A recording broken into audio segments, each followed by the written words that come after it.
హల్లెలూయా హల్లెలూయా హల్లెలూయా హల్లెలూయా. దేవా నీకే వందనాలు వందనాలు వందనాలు వందనాలు వందనాలు వందనాలు వందనాలు వందనాలు. దేవా నీకే స్తోత్రాలు స్తోత్రాలు స్తోత్రాలు స్తోత్రాలు స్తోత్రాలు.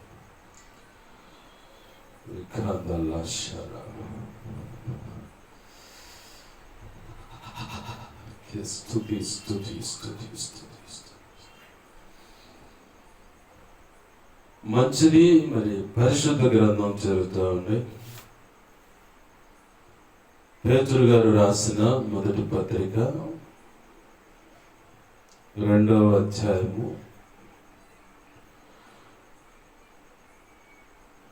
9-10 వచనాల్లో చదువుదాం. పేతురు గారు రాసిన మొదటి పత్రిక 2వ అధ్యాయము 9-10 వచనాలు. అయితే మీరు చీకటిలో నుండి ఆశ్చర్యకరమైన తన వెలుగులోనికి మిమ్మల్ని పిలిచిన వాని గుణాతిశయములను ప్రచురము చేయు నిమిత్తము ఏర్పరచబడిన వంశమును, రాజులైన యాజక సమూహమును, పరిశుద్ధ జనమును, దేవుని సొత్తైన ప్రజలునై ఉన్నారు.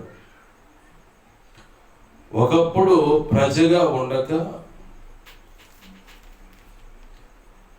ఇప్పుడు దేవుని ప్రజ అయితిరి. ఒకప్పుడు కనికరింపబడక ఇప్పుడు కనికరింపబడితిరి.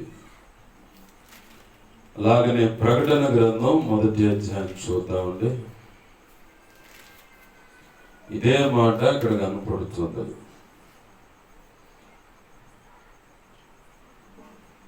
ప్రకటన గ్రంథం 1వ అధ్యాయము 6వ వచనాన్ని నేను చదువుతున్నాను, గమనించండి.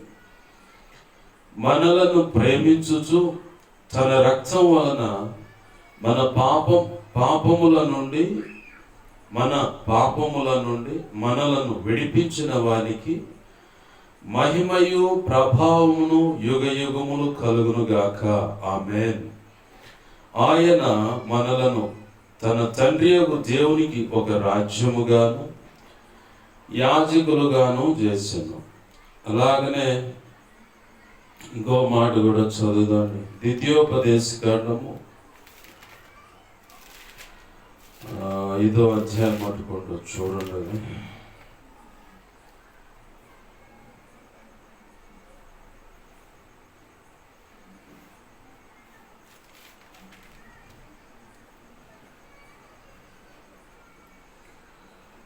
ద్వితీయోపదేశ కాండము 2వ అధ్యాయము 25వ వచనం. నేడు నేను నీ వలని భయము, నీ వలని వెరుపు ఆకాశము క్రిందనున్న సమస్త దేశముల వారికి పుట్టింప మొదలు పెట్టుచున్నాను. వారు నిన్ను గూర్చిన సమాచారం విని నీ ఎదుట వణికి మనోవేదన నొందుదురు. చిన్న మాట ప్రార్థన చేసుకుందాం. ప్రేమ గల మా కన్న తండ్రి యేసయ్యా, నీకు వందనాలు, కృతజ్ఞతాస్తుతులు మా తండ్రి. మీరు ఇచ్చిన లేఖన భాగాలను బట్టి కృతజ్ఞతాస్తుతులు.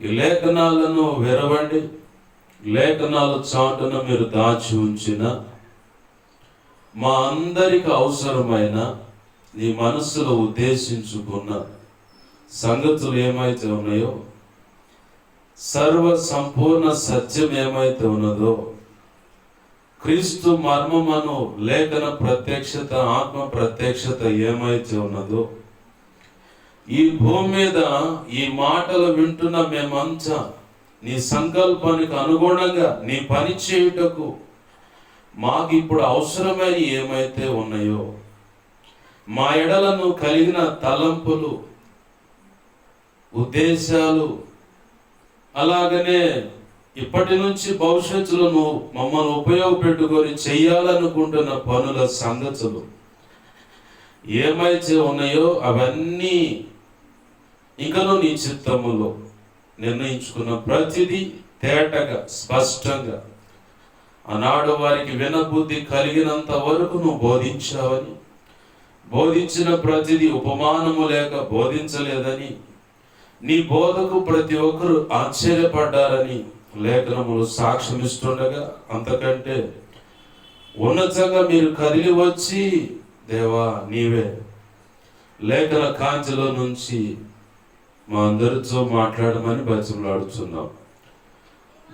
అల్పుడైన నీ దాసుడు నీ పక్షం వహించుండగా నీ దాసుని నోట మాటలుంచి నీ దాసు నోటిని మీ నోటి బోరగా చేసి బలమైన వాక్శక్తినిచ్చి నీ అనాది సంకల్పంలో నీ దాసుడికి నిర్ణయించిన నీ ధారాళమైన ఆత్మ నడిపింపు, లేఖన ప్రత్యక్షత, ఆత్మ ప్రత్యక్షత, వాక్శక్తినిచ్చి నీవే బలపరిచి చక్కగా నిలబెట్టి మా అందరితో మాట్లాడమని బతిమలాడుతున్నాం. ఉపదేశాన్ని అడ్డగించాలని ప్రయత్నం చేస్తున్న దుష్టుడు, వాడి దోతులు, చీకటి అంధకార శక్తులు ఇత్యాది మరి ఏవైనా ఉన్నా యేసు నామములో నీవు నాకు ఇచ్చిన అధికారం చొప్పున మేమంతా ఏకీభవించి వాటి ప్రభావాన్ని బంధిస్తున్నాం.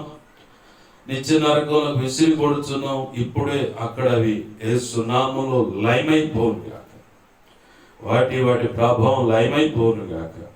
ఆమేన్. నీ కార్యములు జరిగించున్నది. నీ పక్షం వహించిన నేను బలహీనుడనయ్యా, నీకు బాగా తెలుసు. నీ మీద ఆనుకున్నాను, నీ కృప మీద ఆధారపడ్డాను. నీ ఎదుటికి రావడానికి అయోగ్యుని కాబట్టి సమస్త విధేయతల అతిక్రమ దోషాలు ఆజ్ఞాతిక్రమాలు ఒప్పుకుంటున్నాను, క్షమించు. శిలువ రక్తంలో నన్ను కడుగు, శుద్ధ జలంతో సమస్త కీడు అపవిత్రతను కొట్టివి పవిత్రపరచు. పరిశుద్ధాత్మగ్నిలో నన్ను పుటమే శుద్ధ సువర్ణంగా మార్చు. పరలోక శుద్ధ సువర్ణ తేలు నాపై ఇంకా గొప్పగా ఉంచి యెహెజ్కేలు గ్రంథం 2:1-2 ప్రకారం నన్ను మమ్మల్ని అందరినీ ఆత్మతో నింపి చక్కగా నిలబెట్టి మాతో మాట్లాడమని నీకు వందనాలు, కృతజ్ఞతాస్తుతులు చెల్లిస్తూ నీవు ఇచ్చిన పరిశుద్ధ లేఖనాన్ని బట్టి కృతజ్ఞతాస్తుతులు చెల్లిస్తూ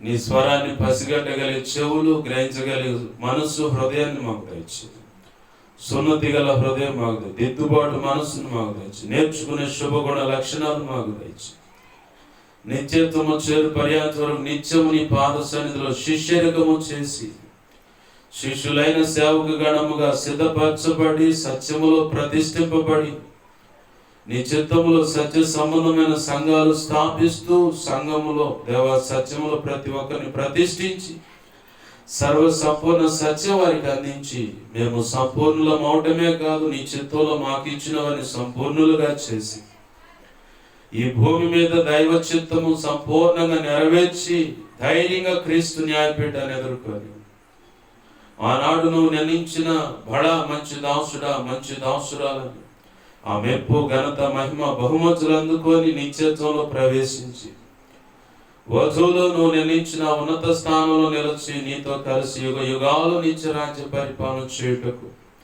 కృప కలుగునట్లుగా ఆ స్థానం మేము సంపాదించి నీతో కలిసి యుగ యుగాలు ఆ నిత్య రాజ్య పరిపాలనలో ఉండునట్లుగా మాకు ఉపదేశించమని, అందుకే మమ్మల్ని ఆయత్తపరచుమని, బలపరచుమని, బోధించుమని, నడిపించుమని కృతజ్ఞతాస్తుతులు చెల్లించి నీ పాదాల ఎదుట ప్రణమిల్లుతూ సాగిలపడుతూ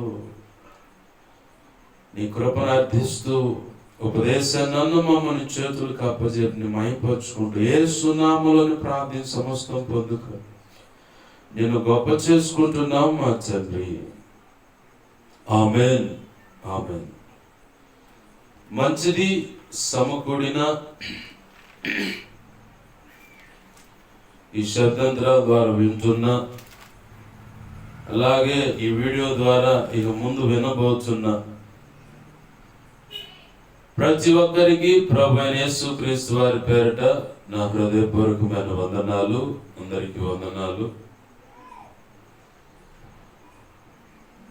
ప్రభు యొక్క మహా ఉచిత కృపను బట్టి మరి మొన్న పరిశుద్ధాత్మ దేవుని ప్రార్థనా మందిరం అనే ఈ పరిచర్య ద్వారా పరిశుద్ధాత్మ దేవుని పండుగలనే ఆ టైటిల్ ప్రభు ఇచ్చాడు.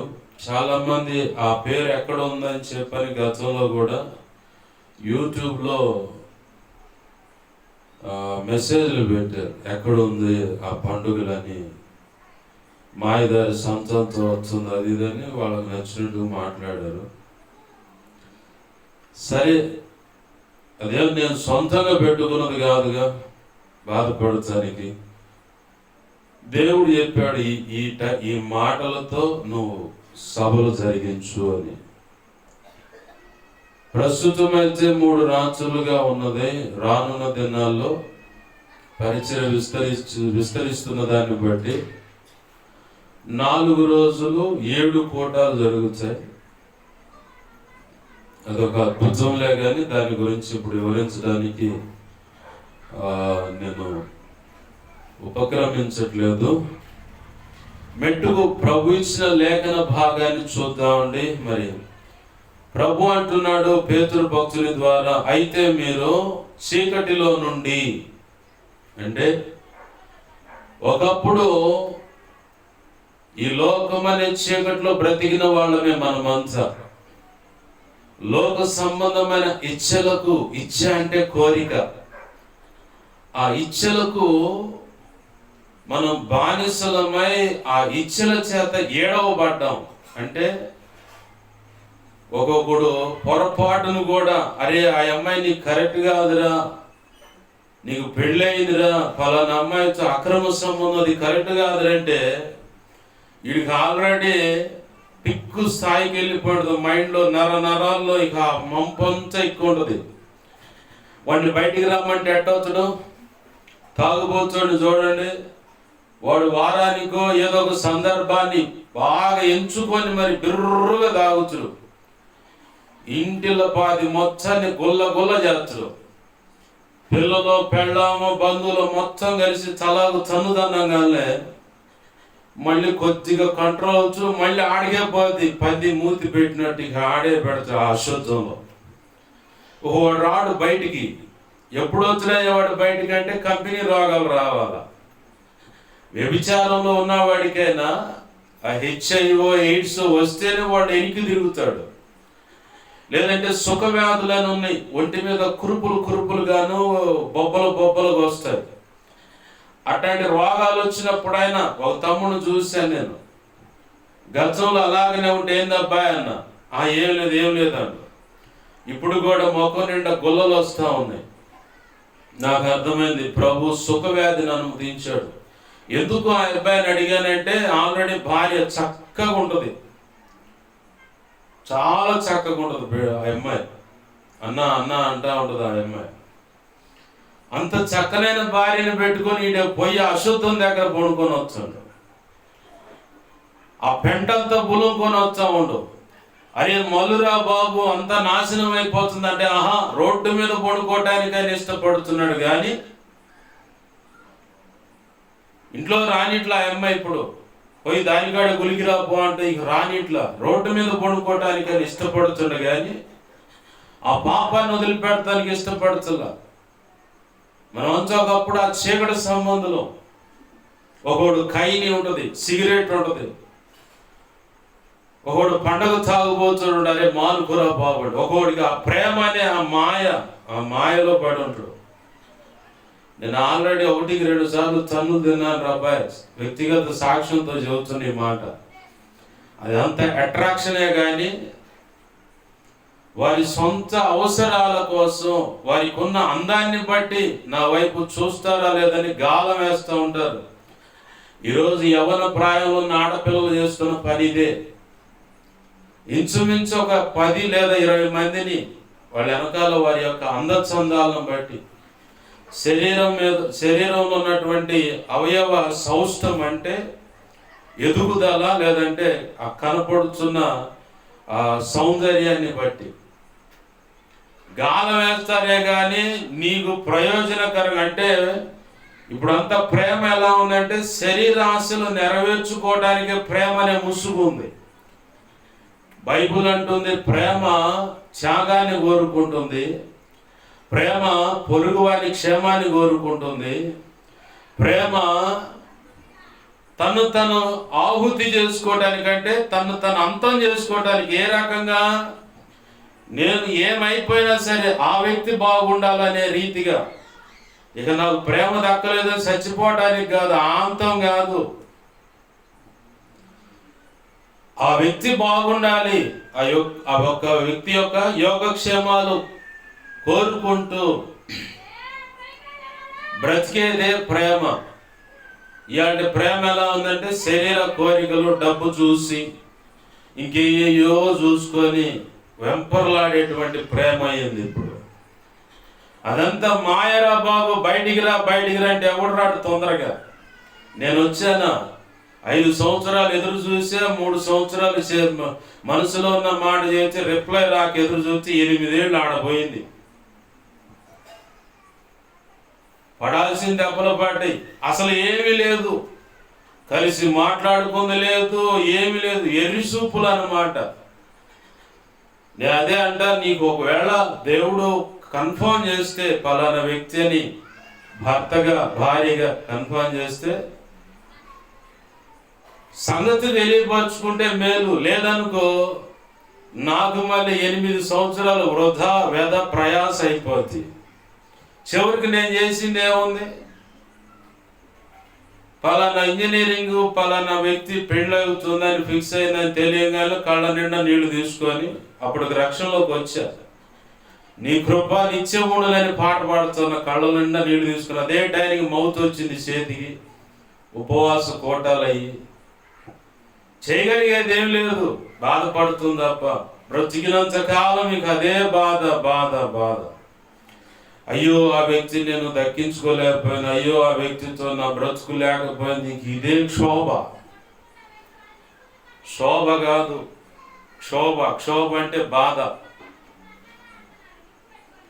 ఎందుకు ఈ మాటలు చెప్తున్నా అంటే సంగతి తెలిసిందా. ఇందాక ప్రార్థన చేస్తా ఉంటే ఒక యవనస్తురాలు ఆమె చెప్తున్నా అంటే తన మనసులో అనుకుంటుంది, ప్రభు తెలియపరుస్తూ ఉన్నాడు పెళ్ళైంది మన ఇద్దరికి అని చెప్పని, ఇట్లా దేవుడు చూపించాడని.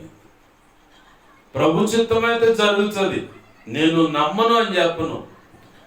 ప్రభు చిత్తంలోకి రావాలి, అది ముందుకు రావాలి కదా. నమ్మనని చెప్పను. నేను నమ్మాను కాబట్టే 9 సంవత్సరాలు రక్షణలో ఉండి ప్రార్థన చేశా. నమ్మాను కాబట్టి 8 ఏళ్ళు ఇక రోడ్లమ్మడి తిరగటానికి ఆ ప్రేమలో మోజులో పడి అర్ధరాత్రి చిలకలూరిపేట ఫ్లైఓవర్ మీద పడుకున్నా.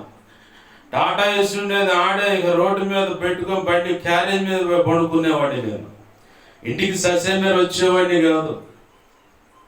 గతంలో చెప్పాను కదా, అభిషేక్ అని ఆదాం అంటారు, వాడే నా ఐ విట్నెస్. నేను ఎక్కడ ఎలా ఏ విషయాల్లో కదిలానో, ఆ ఆడపిల్ల విషయంలో ఎలా నేను రియాక్ట్ అయ్యానో అన్ని విషయాలకు వాడే ఆధారం. అయితే వాడు లేడు భూమి మీద. వాడు బ్రతుకున్నప్పుడు అనేవాడు, అయ్యా నాకు కల కనపడుతుంది, నీకు పెళ్ళయింది, అసలు గందరగోళంగా జాతర చేస్తున్నారంటే నవ్వి సరేలేయ్యా అన్న. కానీ వాడు కేవలం వాడి మొండితనంతో నెమ్ము జబ్బు ఉంది, నెమ్ము జబ్బుకి డాక్టర్ ఇచ్చే సలహా, మొట్టమొదటి సలహా దొన్న మాంసం తినండి అని చెబుతాడు. ఒకడు తిండు. నెమ్ముకి డాక్టర్లు ఇచ్చే మందుల కంటే ఏఎంజీ హాస్టల్ ఉంది చిలకలూరిపేటలో, వాళ్ళు అమెరికా నుంచి ఆ నెమ్ముకి మందులు ఇస్తూ ఉంటారు. అవి హై పవర్ అన్నమాట. అవి తింటా అన్నం తినక వాడికి చెప్పా, వాడికి అందుబాటులో ఉంటుంది, తినరా బాబు అంటే నేను పొరపాటు కూడా తిని నాకు అది పడదండు. ఆ హై పవర్ మందుల కంటే సున్నితంగా రికవర్ అవ్వటానికి ఈ మాంసమే గురి. ఇంకొకటి గాడిద మాంసం కూడా తినమంటారు డాక్టర్లు. కానీ గాడిద మాంసం కంటే ఈ మాంసం తింటేనే తొందరగా నువ్వు రికవర్ అవుతావు, నెమ్ము నుంచి బయటపడుతావు. వాడు చనిపోవటానికి కారణం ఏంటంటే పత్యం సరిగా చేయకపోవటం వల్ల వాడు చనిపోయాడు.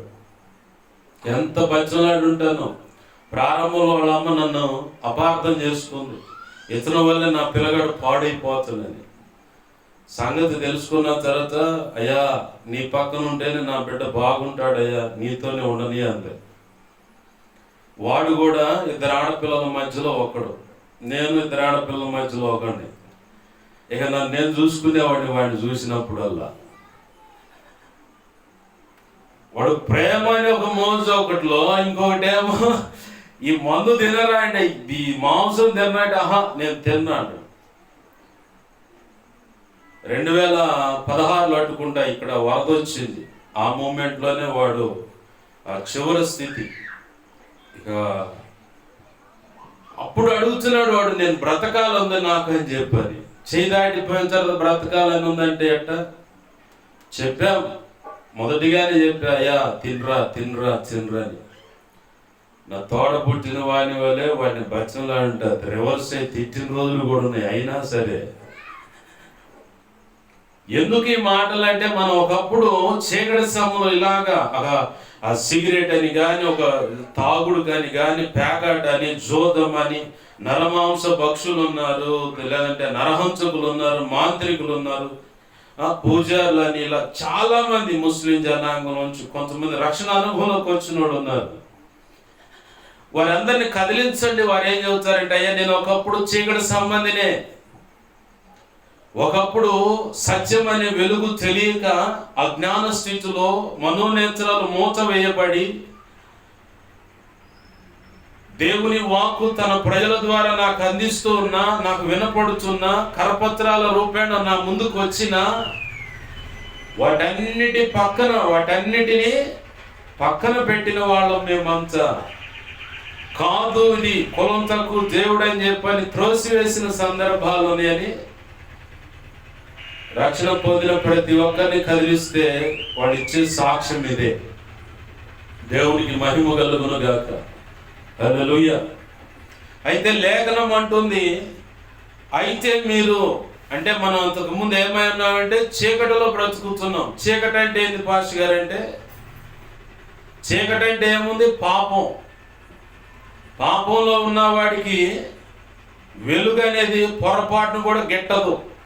ఇంకా నీకు అర్థం కావాలంటే సినిమాకు పోగానే వాళ్ళు ఏం చేస్తారు, లైట్లన్నీ ఆపితేనే ఆ బొమ్మ నీకు తేటగా కనపడేది.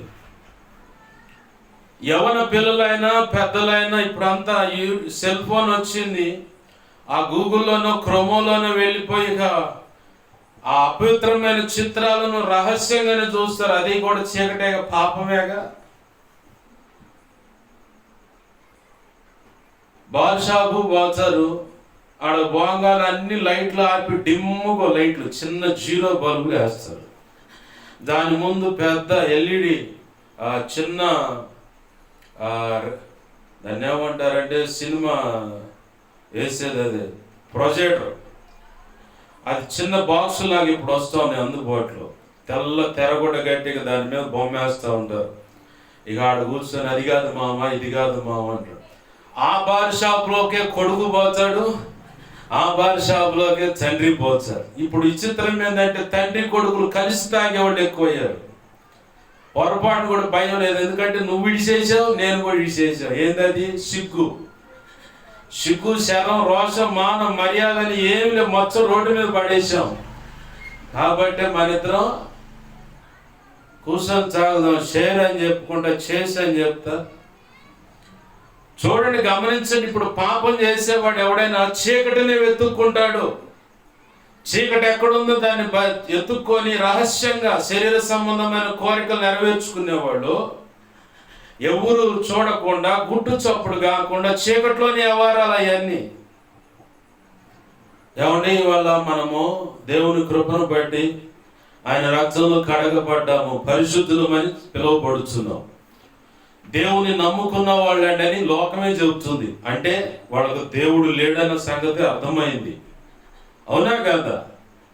అమ్మా యాడికి పోతున్నావు ఏంటంటే, అయ్యా ఏదైనా ప్రసాదం తీసుకొచ్చి ముందుకు తెచ్చి పెట్టబోతున్నప్పుడు విగ్రహార్పితము ఏదో పండగప్పుడు పులిహోరో చక్కెర పొంగలో ఏదో ఒకటి తెస్తారు. లేదంటే ఆ పాసం ఏదోటి ఆ విగ్రహం ముందు కొట్టిన కొబ్బరికాయ తీసుకొచ్చి దాన్ని విరిచి కలిపేసి నీకు పాశం అనే రూపేణ, అంటే బెల్లం అన్నం, అలాగనే చక్కెర పొంగలని లేదంటే పులిహార అని ఏయో తెచ్చి పెడుతూ ఉంటారు. అప్పుడు నువ్వేమంటావు? నీతిగా బ్రతికితా దేవుని ఎదుట నన్ను నేను యథార్థంగా కనపరుచుకోవాలనుకున్నప్పుడు నువ్వేం చెప్తావు? ఆహాహా నేను తినవండి. ఏమ్మా ఎందుకని అంటే మేము చర్చికి పోతున్నామండి, మా యేసయ్య తినకూడదని చెప్పినాడు. కొంతమంది గౌరవించేవాళ్ళు అయితే సరేలే సరే. అది కొంతమంది ఏమో లోపాలు ఎత్తికేవాళ్ళు పలానోళ్ళు తింటున్నారు, కానీ నాకు ఎదురైంది ఈ అనుభవం. వాళ్ళు తింటారేమో కానీ నేను తిన్నాను. ఆ తర్వాత ప్రభు కృపను బట్టి వాళ్ళు బంధువులు అయ్యారు. దేవునికి మహిమ కలుగును గాక. హల్లెలూయా. ఇంట్లో ఏ శుభకార్యమన్నా జరగని మేము ఆడను ఎత్తుక్కొని వచ్చి కబురు చెప్పిపోతారు వాళ్ళు.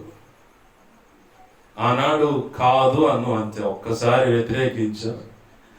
ఆ తర్వాత బ్రతుకులో అది చూశారు, వాళ్ళు చూసి అంత ఆప్తులయ్యారు. ఒకళ్ళేమో విమర్శించడానికే గురి పెట్టుకొని వీళ్ళు దేవుణ్ణి నమ్మారండి, ఎగతాళికి కూడా మాట్లాడుతూ వీళ్ళు దేవుణ్ణి నమ్మారండి అని. అంటే వాళ్ళు నమ్మింది ఏంటిది? అంటే వాళ్ళని విమర్శించాలని ఎగతాళి చేయాలని మాటలు చెప్పట్లేదు, కానీ అక్కడ నీ వ్యవహారం అక్కడ పట్టబడతావు నువ్వు. వాళ్ళు చెప్తారు నిన్ను దేవుడు నమ్ముకున్నావని. అంటే జీవము కలిగిన దేవుడను, సత్యవంతుడైన దేవుడను, పరిశుద్ధుడైన దేవుడను, రోషం కలిగిన దేవుడను నువ్వు నమ్ముకున్నావు కాబట్టి నువ్వు వెలుగు సంబంధివి. లేఖనం అంటుంది ఒకప్పుడు నువ్వు చీకటి సంబంధివి. నాకు ఆ చీకటి వ్యవహారాలు, ఆ పాపము, ఆ రొంప, ఆ పెంటంతా నాకు వద్దాయని అసహించుకున్నావు. నా ప్రభువే నాకు కావాలని బాప్తిసం తీసుకునేటప్పుడు ప్రమాణాలు ఉంటాయి. యేసు ప్రభు వారిని ఎందుకు నమ్ముకుంటున్నావు అంటే, ఒక ఆమందంట ప్రాణం తీసేసాడు. అందరు పక్కపక్క నవ్వితే పాస్టర్ గారు అంటే ప్రాణం తీసేయటం కాదమ్మా, నా కొరకు ప్రాణం పెట్టాడని చెప్పాలా. మొట్టమొదటి ప్రమాణం ఇది. బాప్తిసం పొందేటప్పుడు దైవజనుడు అడుగుతాడు, ఎందు నిమిత్తం బాప్తిసం తీసుకున్నావు అంటే, యేసయ్య నీ కోసం ఏం చేశాడంటే నా కొరకు ప్రాణం పెట్టాడయ్యా. ఎంతవరకు ఈ తీర్మానం అంటే బ్రతికున్నంత కాలమయ్యా. ఎవరైనా వచ్చి అట్లా కాదు ఇట్లా కాదంటే ససేమిరా నేను ఒప్పుకోనయ్యా. యేసు ప్రభు నమ్ముకోవడం నీకేమొస్తుందంటే నిత్యత్వంలో ఆ పరలోకంలో నాకు స్థానం దక్కుద్దయ్యా. ఎవరైనా బలంతో పెట్టి నీ చేత ఇలా బాప్తిసం పొందమని చెప్పారా, అందుకే వచ్చావా అంటే, లేదయ్యా నా సొంతంగా నేను స్వేచ్ఛగా వచ్చి నేను బాప్తిసం పొందాలనుకుంటున్నానే. ఇలా ప్రశ్నలు ఉంటాయి. ఈ ప్రమాణాలు వివాహానికి క్రైస్తవ సమాజంలో తాళిబొట్టు కంటే, మెట్టెల కంటే, ఉంగరాలు మార్చుకునే దానికంటే చాలా విలువైనది. త్రియేక దేవుని ఎదుట దైవజనుల సమక్షంలో సంఘము, అలాగే బంధువర్గము ఎవరైతే ఉంటారో వారందరూ ఎదుట నువ్వు చేసే ప్రమాణము చాలా మూలమై ఉన్నది. ఆ ప్రమాణమే క్రైస్తవ దాంపత్య జీవితానికి త్రియేక దేవుడు వేసేటువంటి పెద్ద ముడి. యేసు ప్రభు వారితో బాప్తిస అనుభవం అడుగు పెట్టేటప్పుడు కూడా ఈ ప్రశ్నలు కూడా నీకు ప్రమాణం. ఈ ప్రమాణాలని తొంగలు దొక్కి విచ్చలవిడిగా నువ్వు బ్రతకడానికి బరితెగిస్తే నీ భర్త సంతోషిస్తాడా లేకపోతే దుఃఖపడతాడా? ఇది బాగా గుర్తుపెట్టుకోవాలి. కట్టుకున్న భార్య భర్త తేడాపడి ఇంకొక వ్యక్తితో సహజీవనం చేస్తుంటే, రహస్యంగా వెళ్ళి వస్తుంటే, ఆ సంగతి తెలిస్తే నా భర్త మగోడండి మంచి పని చేస్తానండి అని చెప్పని సంతోషిస్తా 10 మందికి చెప్పుద్దా? ఈ మాయదారి సచ్చినోడు నేను కాదని చెప్పని ఇంకొకళ్ళు అని చెప్పన్నాడు పడిపోయి నా కుటుంబాన్ని, నన్ను, నా పిల్లల్ని అన్యాయం చేస్తాను బాబాయ్, ఆంటీ, అక్క, అన్న, తమ్ముడు, పాస్టర్ గారు అని చెప్పని మీరే న్యాయం చెప్పండి, నిలదీయండి ఆ మనిషిని, నేను చెబుతుంటే ఎంట్లేదు, నన్ను కొట్టి మరీ పోతానని చెప్పని పంచాయతీ పెడుతుంది ఆ భార్య. భర్త కూడా అంతే. భర్తను కాదని చెప్పని ఇంకొక పురుషుడిని ఆశించి ఆ అమ్మాయికి నచ్చినట్టు ఊరేగుతూ ఉంటే ఊరుకుంటాడా? సామెతల గ్రంథంలో మాట ఉంది, భర్తకు పుట్టు రోషము అసలు అది చాలా గొప్పగా ఉంటుంది. రహస్యంగా ఏమైనా కానుకలు ఇస్తే ఆ కోపాన్ని చల్లార్చడం అంత తేలిక వల్లయ్యే పని కాదని ఉంది. ఇదే మాట రాసిన సామెతల గ్రంథంలో. రహస్యంగా ఇచ్చే కానుకల వల్ల ఆ కోపం చల్లారదంట. ఎందుకు ఈ మాటలు ప్రభు మన ముందుకు తెస్తున్నాడంటే, బాప్తిసం పొందావు, బాప్తిసం పొందేటప్పుడు కొన్ని ప్రమాణాలు చేసావు. ఆ ప్రమాణాలు ఎంతవరకు అంటే, నేను బతుకున్నంత కాలం పాష గారు అన్ను బాగుంది.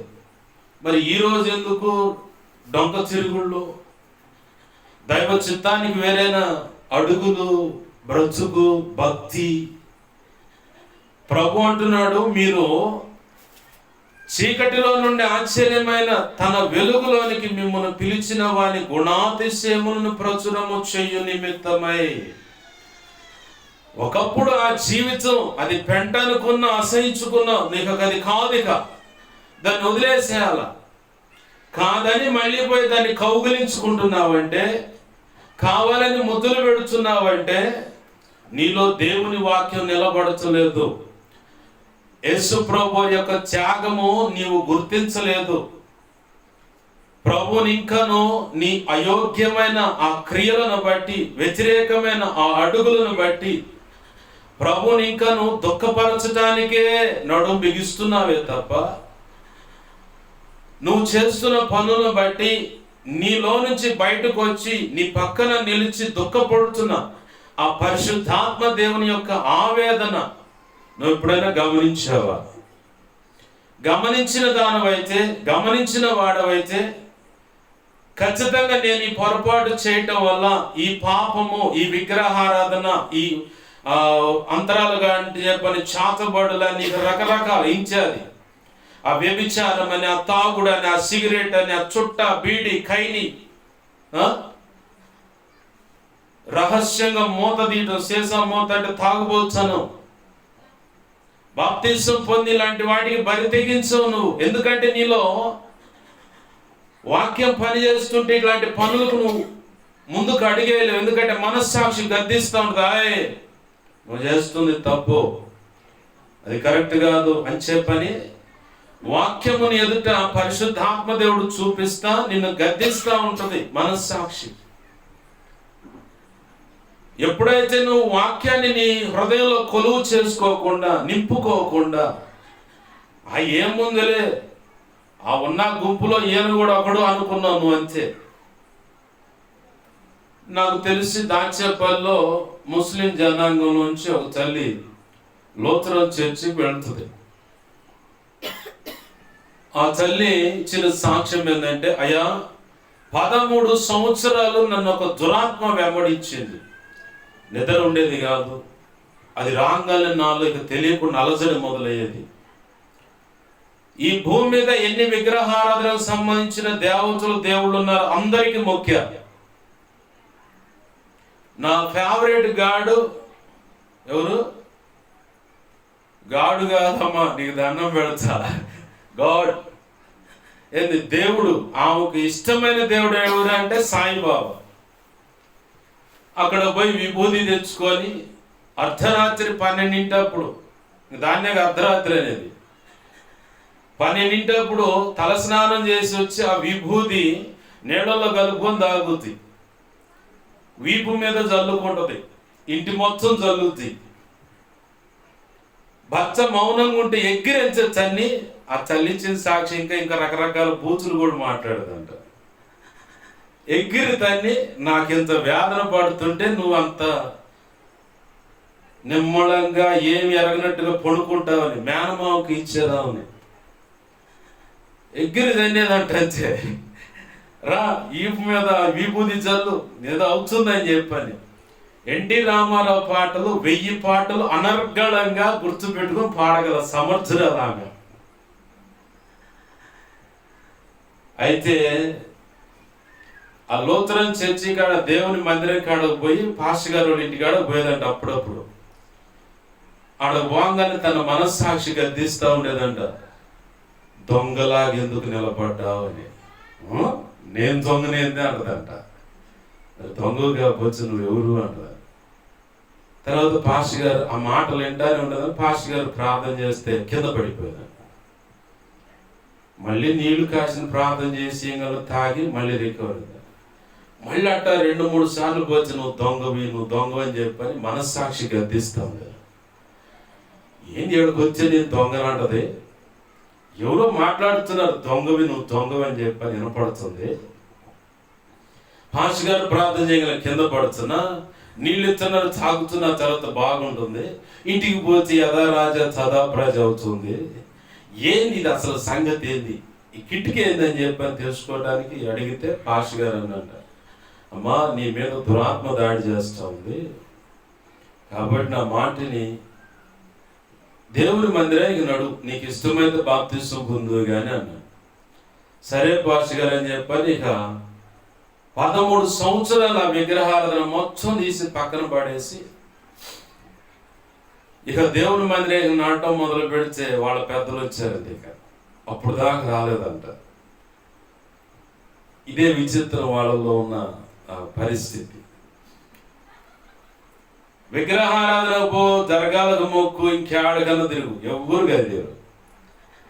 బైబుల్ పట్టుకొని దేవుని మందిరానికి వస్తే అమ్మనే కుల పెద్దలు వచ్చారంట. ఆ వచ్చిన సాక్ష్యం పబ్లిక్గా చెప్పుతుంది. ఇప్పుడు నేను తెచ్చినా కానీ ఇంతే చెప్పుతాను.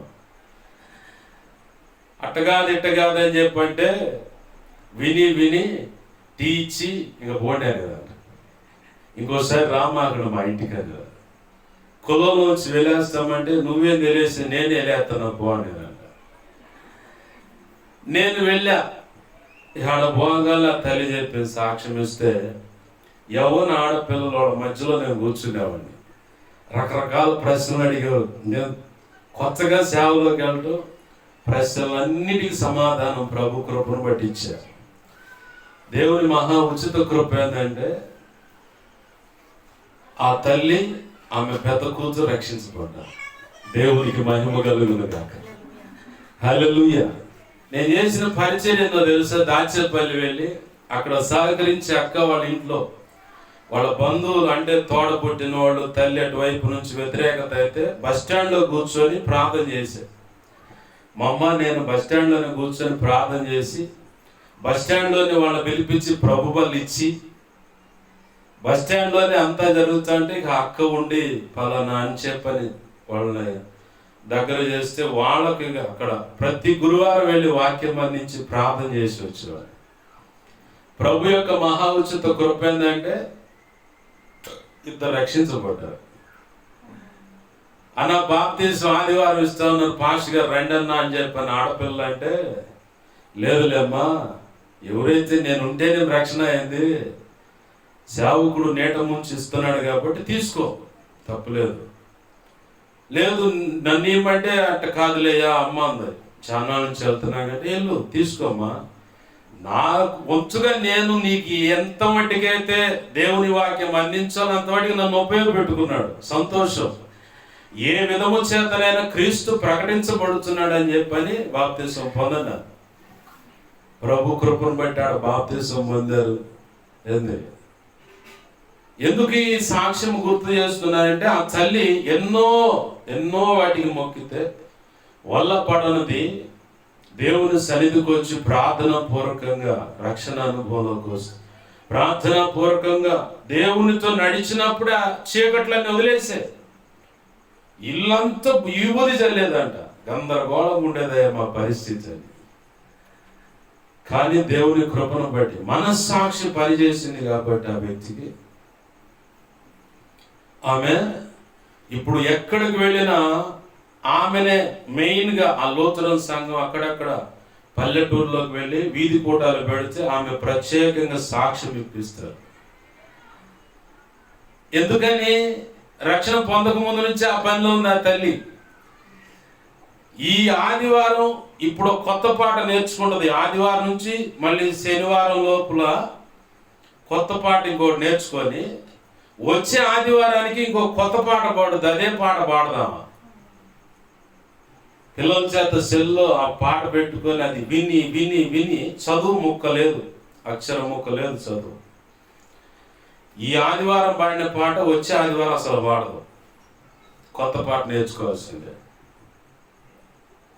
అక్కడ వాళ్ళు అనేవాళ్ళు, బాజమ్మ బాగా పాడుతున్నాము నువ్వు, ఆ కొత్త పాట వారానికి ఒక కొత్త పాట ప్రత్యేకంగా ఇచ్చేవాళ్ళు ఆమె పాట, కావాలని సంఘాన్ని వృద్ధిలో తెచ్చుకోవడానికి.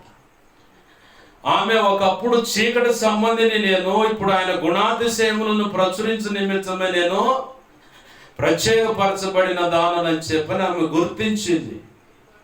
ఇప్పుడు ఆమెను కదిలిస్తే కులం ఆహ్వానించిన నాకు వద్దురా అబ్బాయి, నీకు దండం, నువ్వు చెప్పిన సంగతులంతో చాలని వదిలేసింది ఆ తల్లి. మనల్ని కదిలిస్తే కులం అని కట్టడాలని, ఓయమ్మ మా వాడు సాంప్రదాయం కొలుపులు బాగుపరిచి మాకు కుదరదండి అంటారు కొంతమంది. బాగా గుర్తుపెట్టుకోండి, క్రీస్తు రక్తంలో కడగబడి బాప్తీస అనుభవం అనే దాంట్లోకి వచ్చి పరిశుద్ధమైన శరీరము రక్తము ప్రతి నెల ఇవ్వని మీ దైవజనుడు. నేనైతే ప్రతి ఆదివారం ఇస్తాను, మొకమాటం లేదు, ప్రతి ఆదివారం ఇస్తాను. ప్రతి నెల తీసుకునే మాట అయినా, ఆదివారం తీసుకునే మాట అయినా, బాప్తీసం పొందిన తర్వాత విగ్రహారాధన చేయకూడదు, విగ్రహ అర్పితము నువ్వు తినకూడదు. గతంలో కూడా చెప్పాను, అపోస్తుల కార్యము 15వ అధ్యాయంలో 19-20 వచనాలు, 28వ వచనం కూడా రాసి ఉంది. పరిశుద్ధాత్మ దేవునికిను ఆదిమ సంఘంలో ఉన్న సంఘ పెద్దలకు, సంఘస్థులకు, అపోస్తులందరికీ కూడా పరిశుద్ధాత్మతో కలిసి మాకు ఇది సబబు అనిపించిందని చెప్పి రాసింది. ఏంటది? విగ్రహార్పితము తినకూడదు. అన్యులు అంటే చాలా మందికి ఉన్న ఒక భావన ఏంటంటే మొండి నమ్మకం. యేసు ప్రభు వారు ఆ ఊరికి ముందు ఊరికి చివర అంటారు. మాలా మాదిగోళ్ళు ఊరికి ముందు ఒకళ్ళు, ఊరికి చివర ఒకళ్ళు ఉంటారని పల్లెటూరులో నానుడి మాట. వాళ్ళ దేవుడే, లేదా తర్వాత ఇక అమెరికా దేవుడు, లేదంటే ఇజ్రాయెల్ దేవుడు ఆడోడిని ఏడ ప్రకటిస్తున్నారు ఎందుకని చెప్పని మొండిగా వాదించేవాళ్ళు. మతోన్మాదము చేత పెట్రిల్లు పోతున్నవాళ్ళు లేకపోలేదు. నేనంటాను, పాపం ఆ మంచి రాజు ఆయన రాముడు చాలా మంచి బాలుడు అన్నట్టు, రాముడు చాలా ఉత్తముడు. తండ్రి ఏం చెప్పాడు అదే శిరస వహించి, అరే అబ్బాయి నువ్వు క్షమించండి, ఇలా మాట్లాడుతున్నందుకు ఒకవేళ నొచ్చుకోవచ్చేమో, అర్థం కావడానికి ఈ మాట చెబుతున్నాను. అబ్బాయి నువ్వు వెళ్ళి అరణ్యవాసము చేయకపోతే సరేనా అని వెళ్ళిపోయాడు. ఒక తల్లి పెద్ద ఆవిడ ఒక నింద మోపితే ఆ నిందకు అగ్ని పరీక్షను అనుమతించి కట్టుకున్న భార్యను కూడా ఎడం పెట్టిన పరిస్థితులు ఉన్నాయి. చాలా ఉత్తముడని, ఏకపత్ని పురుషుడని, అన్య సాంప్రదాయంలో ఉన్న భక్తి సాధన చేసే వాళ్ళందరూ కోరిక ఏంటంటే ఆడపిల్లలకు రాముడు అంటే ఉత్తముడైన భర్త నాకు రావాలని కోరుకుంటారని అందరికీ తెలిసిన మాటే. కాకపోతే ఆ పెద్ద మనిషి పరువుని ఆడదెత్తున్నారంటే ఆ కాషాయం జెండాలు పట్టుకొని జై శ్రీరామ్ జై శ్రీరామ్ అంట చర్చిల మీద పడి కొడతాము, ఫర్నిచర్ ఎరగొడతాము, సౌండ్ సిస్టమ్ బగలు కొడతాం, దైవజనులు మైకు తీసుకొని కొడతాం, తల పగల కొడతాం. రాముడు కొన్ని ఈ లక్షణాలు. వాస్తవికంగా హైందవ సాంప్రదాయ ప్రకారం భక్తి సాధన చేసే సహోదరులు రాముడు కొన్ని ఈ లక్షణాలు. అసలు ఇట్లా తెగబడి ఎగబడి గందరగోళం చేసి ఆ పెద్ద మనిషి పరువు తీస్తున్నారు తప్ప, రాముడు చేసిన యాగం ఒకటి ఉంది. తన భార్య పక్కన లేకపోయినా అశ్వమేధ యాగం అని. దేనికి చేశాడు? ప్రపంచవ్యాప్తంగా ఉన్న ప్రజలందరూ సకల సుఖాలతో సకల ఆశీర్వాదాలతో తొలతూగాలని ఆ అశ్వమేధ యాగం చేసేదానికి తన పక్కన భార్య లేకపోతే ఆమె పోలికగా బంగారు ప్రతిమను పక్కన పెట్టుకొని ఈమె నా భార్య అని చెప్పని ఆయన యజ్ఞం చేశాడు. అంత ఉత్తముడైనటువంటి ఆ వ్యక్తి అతని పేరు పెట్టుకో, అతని పేరు వర్ణిస్తూ, అతని విషయమై జైజైలు కొడుతూ క్రైస్తవ ప్రపంచం మీద విచ్చలవిడి దాడులు, నీచాతి నీచమైన కామెంట్స్, ఇంత చండాలము. చాలా ఉత్తముడు ఆయన పేరు పెట్టుకి ఆయన పరువు తెస్తున్నారు వీళ్ళంతా. ఆయన చెప్పలే ఇలా చేయమని. అశ్వమేధ యాగం ఎందుకు చేశాడో ఆయన చరిత్రలో చూస్తే అర్థమవుతుంది. ప్రపంచ భూమి మీద ఉన్న ప్రజలందరూ చక్కగా అన్ని విషయాల్లో సౌఖ్యంగా ఆశీర్వదించబడాలని ఆయన చేశాడు ఆ యాగం. వీళ్ళు చెయ్యండి అదేదైనా చేస్తే ఏం పక్కన పెట్టేసి. ఎందుకు ఈ మాట అంటున్నాయంటే, అక్కడ నుంచి తెచ్చుకున్న ఆ మొండితనం, మెడ వంచని వైనం ఈరోజు ఆ విగ్రహ సంబంధమైన పరిస్థితుల్లోంచి బయటకు వచ్చిన వారిలో కూడా కనపడుతుంది పట్టొచ్చినట్టుగా. ఆ కారణాన్ని బట్టి చాలా మంది బాప్తిసం పొంది కూడా ఆ విగ్రహార్పితం తినడానికి లేదంటే విగ్రహారాధన చేయటానికి వెళ్తా ఉన్నారు. కొంతమంది ఈ మధ్య ఒక దైవజనుడి గురించి నేను విన్నాను. ఆ దైవజనుడు అంటాడంటే, మీ కొలుపులకైనా వెళ్ళండి, మీ పూజలైనా చేసుకోండి, తినండి, మరి ప్రభువులోకి వచ్చి వేయండి. మరి ఏం మనస్సాక్షి పని చేస్తుంది? అపోస్తుల కార్యం 15వ అధ్యాయం 19, 20, 21 కానీ 28 వచనాలు కానీ గ్రహింపు లేదా? యెరోబాము అనే రాజు యెహోవా కాదని పక్కవారి వైపుకు, ఆ విగ్రహాల వైపు జనాన్ని మళ్ళిస్తే భయంకరమైన చావు తెచ్చాడు. చరిత్ర ఉంది, బైబిల్ గ్రంథం. అందుకే కనీసం ఒక్కసారి చదవండి. ఎవరినో గురి పెట్టుకొని ఇంకేదో చూసి చెప్తున్న మాట కాదు, బైబిల్ చెప్తున్నటువంటి సత్యం ఇది. అహాబు యెజెబెల్ అనేవాడు 2 పోత విగ్రహాల వైపు దేవుని ప్రజలందరినీ మళ్ళిస్తే, ఏలియా దైవజనుడు వాడుకొని శిక్ష అనుమతిస్తే, ఏలియానే చంపడానికి బరితెగిస్తే అహాబు యెజెబెల్ వాళ్ళు చచ్చిన తర్వాత ఆ రక్తం కుక్కలు నాకాయి. అంత ఘోరమైన చావు. వాళ్ళు పోవటమే కాదు, వాళ్ళ అహాబు యెజెబెల్ యొక్క 70 మంది పిల్లలు కూడా యెహూ అనే వ్యక్తి ద్వారా తలలు తెగ నరకబడి గంపల్లో ఎత్తుకొని రండి అన్నాడు. 2 రాజుల గ్రంథం 10వ అధ్యాయంలో కనపడుతుంది ఈ సంగతులతో. అట్లా తెస్తారు. దేవుని పిల్లలను, దేవుని కాదని ఇంకొక వైపు నువ్వు సేవకుడువైనా సేవకురాలువైనా, ఓ చల్లి ఉంది, మా ఆయన మేము కష్టపడి కట్టుకున్నాం సంఘం అని. ఓకే, నువ్వు కట్టావు. ఆయన కష్టపడి యథార్థంగా సేవ చేయొచ్చు. నువ్వెందుకు భ్రష్ట మనస్సుకు వెళ్ళిపోయి దిగజారిపోయి దేవుడు కాదని దేవుని పిల్లలను విగ్రహార్పితం వైపు వెళ్ళండి, చూసుకొని రండి, ప్రభువులను చేయండి అని ఎందుకు చెప్తున్నావు నువ్వు? జాగ్రత్త. సరి చేసుకున్నప్పుడే మనము దేవుని కృప పొందుతాం. ఈరోజు దేవుడేమో తన స్వరక్తం ఇచ్చి నిన్ను సంపాదించుకున్నాడు, వెల ఇచ్చి కొనుక్కున్నాడు నిన్ను. ఏంది పౌలు భక్తుడు అంటారు, మీరు ఆయన యొక్క రక్తము చేత వెల పెట్టి కొనబడిన వారని గుర్తెరగరా? మీ దేహాలతో దేవుణ్ణి మహిమపరచవలసిన వారై ఉన్నారు. మీ దేహము లేదా మీ హృదయము దేవునికి ఆలయమై ఉన్నదని గుర్తెరిగి ఉన్నారా అని ప్రశ్నిస్తున్నాడు ప్రభు.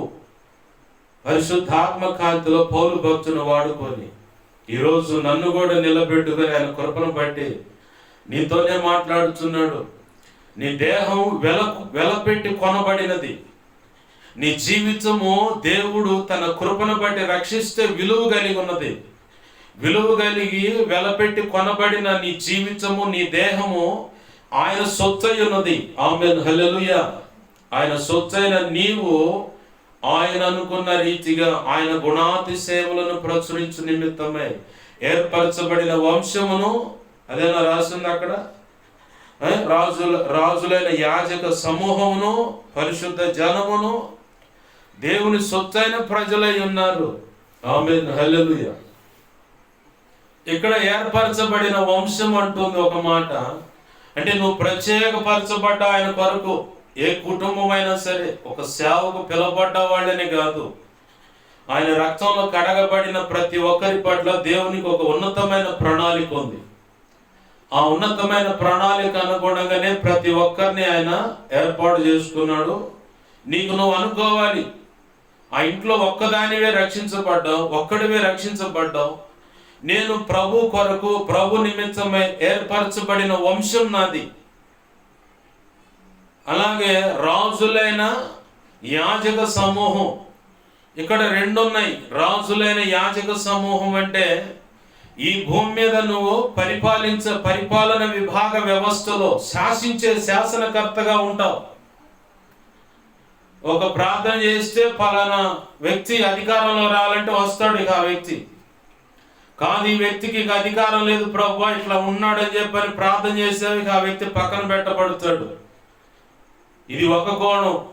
రాజులైన రాజవంశం అనే దానికి ప్రకటన గ్రంథంలో కూడా 1:6 కూడా ఉంది. తండ్రి అయిన దేవుని కొరకు రాజులైన యాజక సమూహం అంటే ఈ భూమి మీద నీవు నిత్యత్వంలో చేయబోతున్నటువంటి నిత్యరాజ్య పరిపాలన నిమిత్తమై రాజనీతి వ్యవస్థలో ఉన్న సమస్త శుభగుణ లక్షణాలన్నీ నువ్వు ఈ ఆధ్యాత్మిక యాత్రలో నీకు ప్రభు నేర్పుతాడు. నేర్పకుండా నిన్ను నిత్యత్వానికి తీసుకోడు. ఒక కోణమేమో ఈ భూమి మీద ప్రతి ఒక్క రాజ్యాన్ని శాసిస్తావు, రాజకీయ వ్యవస్థను శాసిస్తావు. నీవు చెబితేనే ఆ పరిపాలన వ్యవస్థలో అన్ని విషయాలు కదిలేలాగా నీ ప్రార్థన బట్టి ప్రభు అనుకున్న పని జరిగించుకుంటూ ఉంటాడు. మనం అనుకుంటాం, ఏంది నా ప్రార్థనక ఇది నిజమేనా అంటే నిజం, 100% ఇది నిజం. అలాగనే నిత్యత్వంలో కూడా నిత్య రాజ్య పరిపాలన చేయడానికి నువ్వు పిలువబడ్డావు. యేసు ప్రభు వారి సింహాసనం మీద, అంటే తండ్రి అయిన సింహాసనం యేసు ప్రభు వారికి ఇవ్వబడింది. ఇప్పుడు ఆయన మానుక నీ కొరకు నా కొరకు విజ్ఞాపన చేస్తున్నాడు. ఎక్కడ? తండ్రి అయిన దేవుని యొక్క సింహాసనం మీద ఆయన కుడి పార్శ్వమందు కూర్చొని చేస్తున్నాడు. ఒకానొక రోజు సంఘం ఎత్తబడిన తర్వాత యేసు ప్రభు వారితో ఈ భక్త సమాజం అంతా కలిసి ఒక వధువుగా ఆయన ముందు నిలబడ్డప్పుడు పెండ్లి జరుగుతుంది. ఆ తర్వాతనే రాజ్య పరిపాలన నిమిత్తమై యేసు ప్రభు వారికి పట్టాభిషేకం జరుగుతుంది. పెండ్లి లేకుండా ఏ రాజకుమారుడికైనా రాజకుమార్తెకైనా పట్టాభిషేకము చెయ్యరు. నీ ఉంటేనే, నిన్నటిదిన ఏం చెప్పాడు ప్రభు? విశ్వాసుల జాబితాలో, అదేనా ప్రభు మాట్లాడింది? నువ్వు లేకుండా విశ్వాసుల యొక్క జాబితా సంపూర్ణం కాదు. నువ్వు ఒక గుర్తింపు కలిగినటువంటి భక్తుడిగా, భక్తురాలుగా ఉండాలి. ఓకే, ఈరోజు దేవుడు మాట్లాడుతున్న మాట ఏంటంటే నిత్యత్వంలో యేసు ప్రభు వారితో నీతో వివాహం జరుగుతుంది. దాన్నే గొర్రె పిల్ల పెండ్లి అని చెప్పి అంటారు. ఆ గొర్రె పిల్ల పెండ్లిలో ఆయన నిన్ను మనువాడాలంటే నువ్వు యోగ్యుడిగా కనపడాలి. ఆ యోగ్యుడిగా కనపడే విధంలో ప్రార్థన చేస్తే, విజ్ఞాపన చేస్తే, వాక్యం చదువుకుంటే, ప్రభు చెప్పిన ఆ పని చేస్తే, పరిచర్య చేస్తేనో లేదంటే సేవ చేస్తేనో ఇంతవరకు సర్దుకుంటే చాలు అనుకుంటున్నావు. కాదు, నువ్వు నిత్యరాజ్య పరిపాలన చేయాలి. కాబట్టే నీవు ఇప్పుడు పరిశుద్ధాత్మ దేవుని యొక్క గురుకులంలో ఉన్నావు. రాజు తనకు విద్యాబుద్ధులు నేర్చుకున్నటువంటి గురుకులాలు ఉంటాయి. కొన్ని శ్రేష్టమైనటువంటి గురువు గారు ఎవరైనా ఉన్నారో వారిని వెతికి మరి తన కుమారుడు తీసుకెళ్ళి అక్కడ అప్పచెబుతాడు. అప్పచెప్పి అంటాడు, గురువు గారు ఏది చెప్పినా మారు మాట్లాడకుండా ఆయన చెప్పిన దానికి నువ్వు తల ఒగ్గి అక్కడ గురువు గారి దగ్గర శిష్యరికము చేసి, నా తర్వాత నీవు ఆ సింహాసనం అధిష్ఠించి నాకంటే గొప్పగా మన ఆస్థానంలో ఉన్నటువంటి ప్రజలను పరిపాలించాలి. మన రాజ్యం కింద ఉంటూ అణిగి మణిగి కప్పం అంటే పన్ను కడుతూ ఉన్నటువంటి ఆ రాజ్యాలను కూడా నువ్వు సరైన రీతిగా పరిపాలించాలి, నాకంటే బెటర్గా. కాబట్టి గురువు గారు ఏది చెప్పినా ఆయనకు గాయం కలగకుండా, తిరుగుబాటు చేయకుండా చెప్పింది చేయ అని చెప్పని వెళ్ళి అక్కడ అప్పచెబుతారు. అక్కడ ఎంత కఠినమైన పరిస్థితులు ఉంటాయంటే తెల్లవారుజాము లేచి పలానా కోనేటి కాడ పోయి నీళ్ళు తేపంటాడు, అడవిలో పడిపోవాలి. పోయి తీసుకొని వస్తాడు చచ్చినట్టు. ఎందుకు? ఏం ఆశించంటే తండ్రి తర్వాత సింహాసనం మీద ఉండి రాజ్య పరిపాలన చేయాలి. ఈరోజు నువ్వు పరిశుద్ధాత్మ దేవుని యొక్క కనుసన్నల్లో కదలికల్లో నువ్వు నడుస్తున్నావు, బ్రతుకుతున్నావు, భక్తి చేస్తున్నావు. అయితే నువ్వు ఒకటి బాగా గుర్తుపెట్టుకోవాలి, ఈ భూమి మీద తాత్కాలికంగా నీవు అనుకుంటున్న ఆ ప్రార్థన, విజ్ఞాపన, వాక్యం చదవటమో వినటమో చదువు లేకపోతే విశ్వాసిగానో పరిచారకు లేదా సంఘ పెద్దగానో లేదంటే సేవ చేస్తే ఇతరులతో సర్దుకుంటే చాలే మన జీవితం, ఇక హల్లెలూయా స్తోత్రం అనుకుంటున్నావు. కాదు, నువ్వు రాజ్య పరిపాలన విధానములో ప్రత్యేకంగా పిలువబడిన దానవు, ప్రత్యేకంగా పిలువబడిన వాడవు. కాబట్టి నీకు కిరీటం. ఆమేన్, హల్లెలూయా. ఇక ఉట్టినే కాదు నువ్వు పిలువబడదే. కిరీటం అంటే సామాన్యమైన పని అయింది. కిరీటం ఎవరికి ఉండదండి? సామాన్యుడికి ఇస్తారా? సామాన్యుడికి ఎవరు? నువ్వు రాణివి, అలాగనే రాజు కాబట్టి నీకు కిరీటం. కిరీటం అనేది ఆల్మోస్ట్ టాప్ ఉన్నతమైన ఆశీర్వాదం. అందుకు పిలువబడ్డావు నువ్వు. కాబట్టే ప్రభు నిన్ను నిత్యరాజ్య పరిపాలనలో ప్రథమ భూమి కంటే నువ్వు మొట్టమొదటిగా ప్రాతినిధ్యం వహించాలని, నీవే ముందుండాలని ఆయన ఆశపడి నీకు ఆ కిరీటాన్ని, మహిమ కిరీటమైన, జీవ కిరీటమైన, నీతి కిరీటమైన, అక్షయ కిరీటమైన, ఇలా కిరీటాలు ఉన్నాయి. ఇవెందుకు ఇస్తాను నీకు అంటున్నాడంటే ప్రభు నువ్వు పరిపాలన చేయాలి. కాబట్టి 1 కొరింథీ పత్రిక 11వ అధ్యాయంలోనే ఒక మాట ఉంది. పౌలు భక్తుడు అంటాడు, రోమ పత్రికలోనూ ఆయన అన్నాడు, ఎదుటి మనిషికి నువ్వు తీర్పు తీర్చమాకు, తీర్పు తీర్చడానికి నువ్వెవడు అని. యేసు ప్రభు గారు కూడా చెప్పాడు, తీర్పు తీర్చమాకండి, తీర్పు తీర్చుట దేవుని పని అని.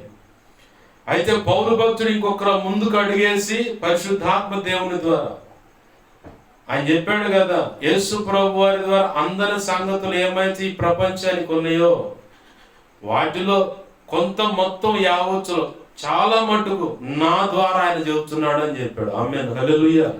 అదే మాట్లాడు పత్రికలో వెతుక్కోండి, కావాలని రిఫరెన్స్ చదవట్లా, మెదడు పదును పెట్టాలిగా, అందుకని రిఫరెన్స్ చదువుతలేదు. పౌలు భక్తుడు అంటున్నాడు 1 కొరింథీ 11వ అధ్యాయంలో, తీర్పు తీర్చడం నేర్చుకోండి. ఏం చేయాలా? తీర్పు తీర్చడం నేర్చుకోండి. ఎందుకంటే మొట్టమొదటిగా నువ్వు ఎవరికి తీర్పు తీరుస్తావంటే దేవుని మీద తిరుగుబాటు చేసి అపవాది యొక్క ఉరిలో చిక్కబడిన వారు. యోధా పత్రిక సాక్ష్యం ఇస్తుంది, చీకటి బిళంలో బంధించబడ్డ కొంతమంది దేవదూతలు ఉన్నారు, కొంతమంది మధ్యాకాశానికి త్రోసివేయబడ్డారంటే దేవుని సన్నిధి నుంచి త్రోసివేయబడ్డారు. వీళ్ళ మొత్తానికి నువ్వు మొట్టమొదటి తీర్పు తీర్చాలి. ఆమేన్, హల్లెలూయా. ఆ తర్వాత ఈ లోకస్తులకు తీర్పు తీర్చాలి. ఎవరికి? నువ్వు చేయాల్సిన పని ఏంటంటే మొట్టమొదటి నువ్వు తీర్పు తీర్చాల్సింది నీ చేతుల్లో ఉన్న ఆ బాధ్యత.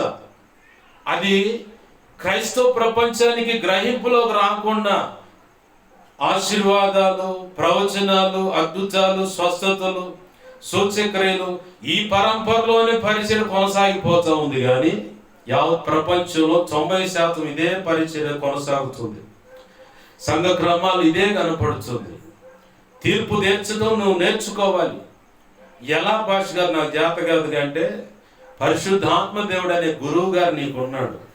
ఆయన గురుకులం ఏంటంటే ఏకాంతంగా రహస్యంగా ఆయన సన్నిధిలో కూర్చొని, అయ్యా తీర్పు తీర్చడం ఎలా నాకు నేర్పు, ఏ విషయంలో ఎలా తీర్పు తీర్చాలో నాకు నేర్పు అంటే ఖచ్చితంగా నా ప్రభు కృపను బట్టి ఆయన నీకు నేర్పుతాడు. నేను నేర్చుకున్నాను కాబట్టి చెబుతున్నా మాట. తీర్పు తీర్చడం నువ్వు నేర్చుకోవాలి. ఎవరికి మొదటిగా నీ వంచుగా నీ చేతుల మీద ఉన్న భారం, బాధ్యత ఏంటంటే యేసు ప్రభు వారు, తండ్రి అయిన దేవుడు, పరిశుద్ధాత్మ దేవుడు ముగ్గురు కలిసి నీకు అప్పచెప్పిన 2 బాధ్యతలు ఉన్నాయి. ఒకటి, దేవదూతలకు నువ్వు తీర్పు తీర్చాలి. అలాగని ఈ లోకానికి కూడా, లోకస్తులు కూడా నువ్వు తీర్పు తీర్చాలి. ఇవి 2 నీకు అప్పచెప్పబడ్డాయి. ఈ రెండిటి మరుగై ఉన్నది ఇంకో సంగతి ఏంటంటే, యేసు ప్రభు వారితో కలిసి ఆ నూతన యెరూషలేము పట్టణంలో, నూతన జనాంగం మధ్యలో యుగ యుగాలు నిత్య రాజ్య పరిపాలన చేయాలి. ఆమేన్, హల్లెలూయా. అందుకు ప్రత్యేకంగా పిలువబడ్డాను. ఈ భూమి మీద ఎవ్వరు నీకు ఇవ్వనటువంటి ఉన్నతమైన ఆధిక్యత అది. యేసు ప్రభువాన్ని నమ్ముకోవటం వల్ల, యేసు ప్రభువాన్ని ఆశించడం వల్ల, యేసు ప్రభువాన్ని శరణు అని జొచ్చటం వల్ల నీకు ఒరిగేది ఏంటంటే నిత్యత్వంలో ఆ బహుమతులు కానీ, ఆ పరిపాలన కానీ. నేను నేర్చుకున్నానండి ఆ తీర్పు తీర్చడం. ఆ మధ్యకాలం, ఇదే కాలంలో ఓ పరిచర్య ఉండేది. దాంట్లో ఒక ఆయన ఉండేవాడు, శనివారం ఆరాధన ఆయన. నేను చూశాను, సిగరెట్ తాగుతున్నాడు. నేను అన్నా, ఇటు చేస్తా, నువ్వు సిగరెట్ తాగుతున్నావు, నరకానికి పోతావు. దేవుడు నాకు చెప్పడానికి నరకం, దేవుడు నాకు ఇచ్చాడు అధికారం, ఇది మానుకోకపోతే ఖచ్చితంగా నరకానికే పోతావు. అది ఇదని చెప్పని డిబేట్, అది ఇది అన్ను. తెలుసుకో, నీ బ్యాచ్ ఎవరున్నారు వాళ్ళు కూడా ఇదే తంత అయితే వాళ్ళు కూడా నరకానికే పోతారు.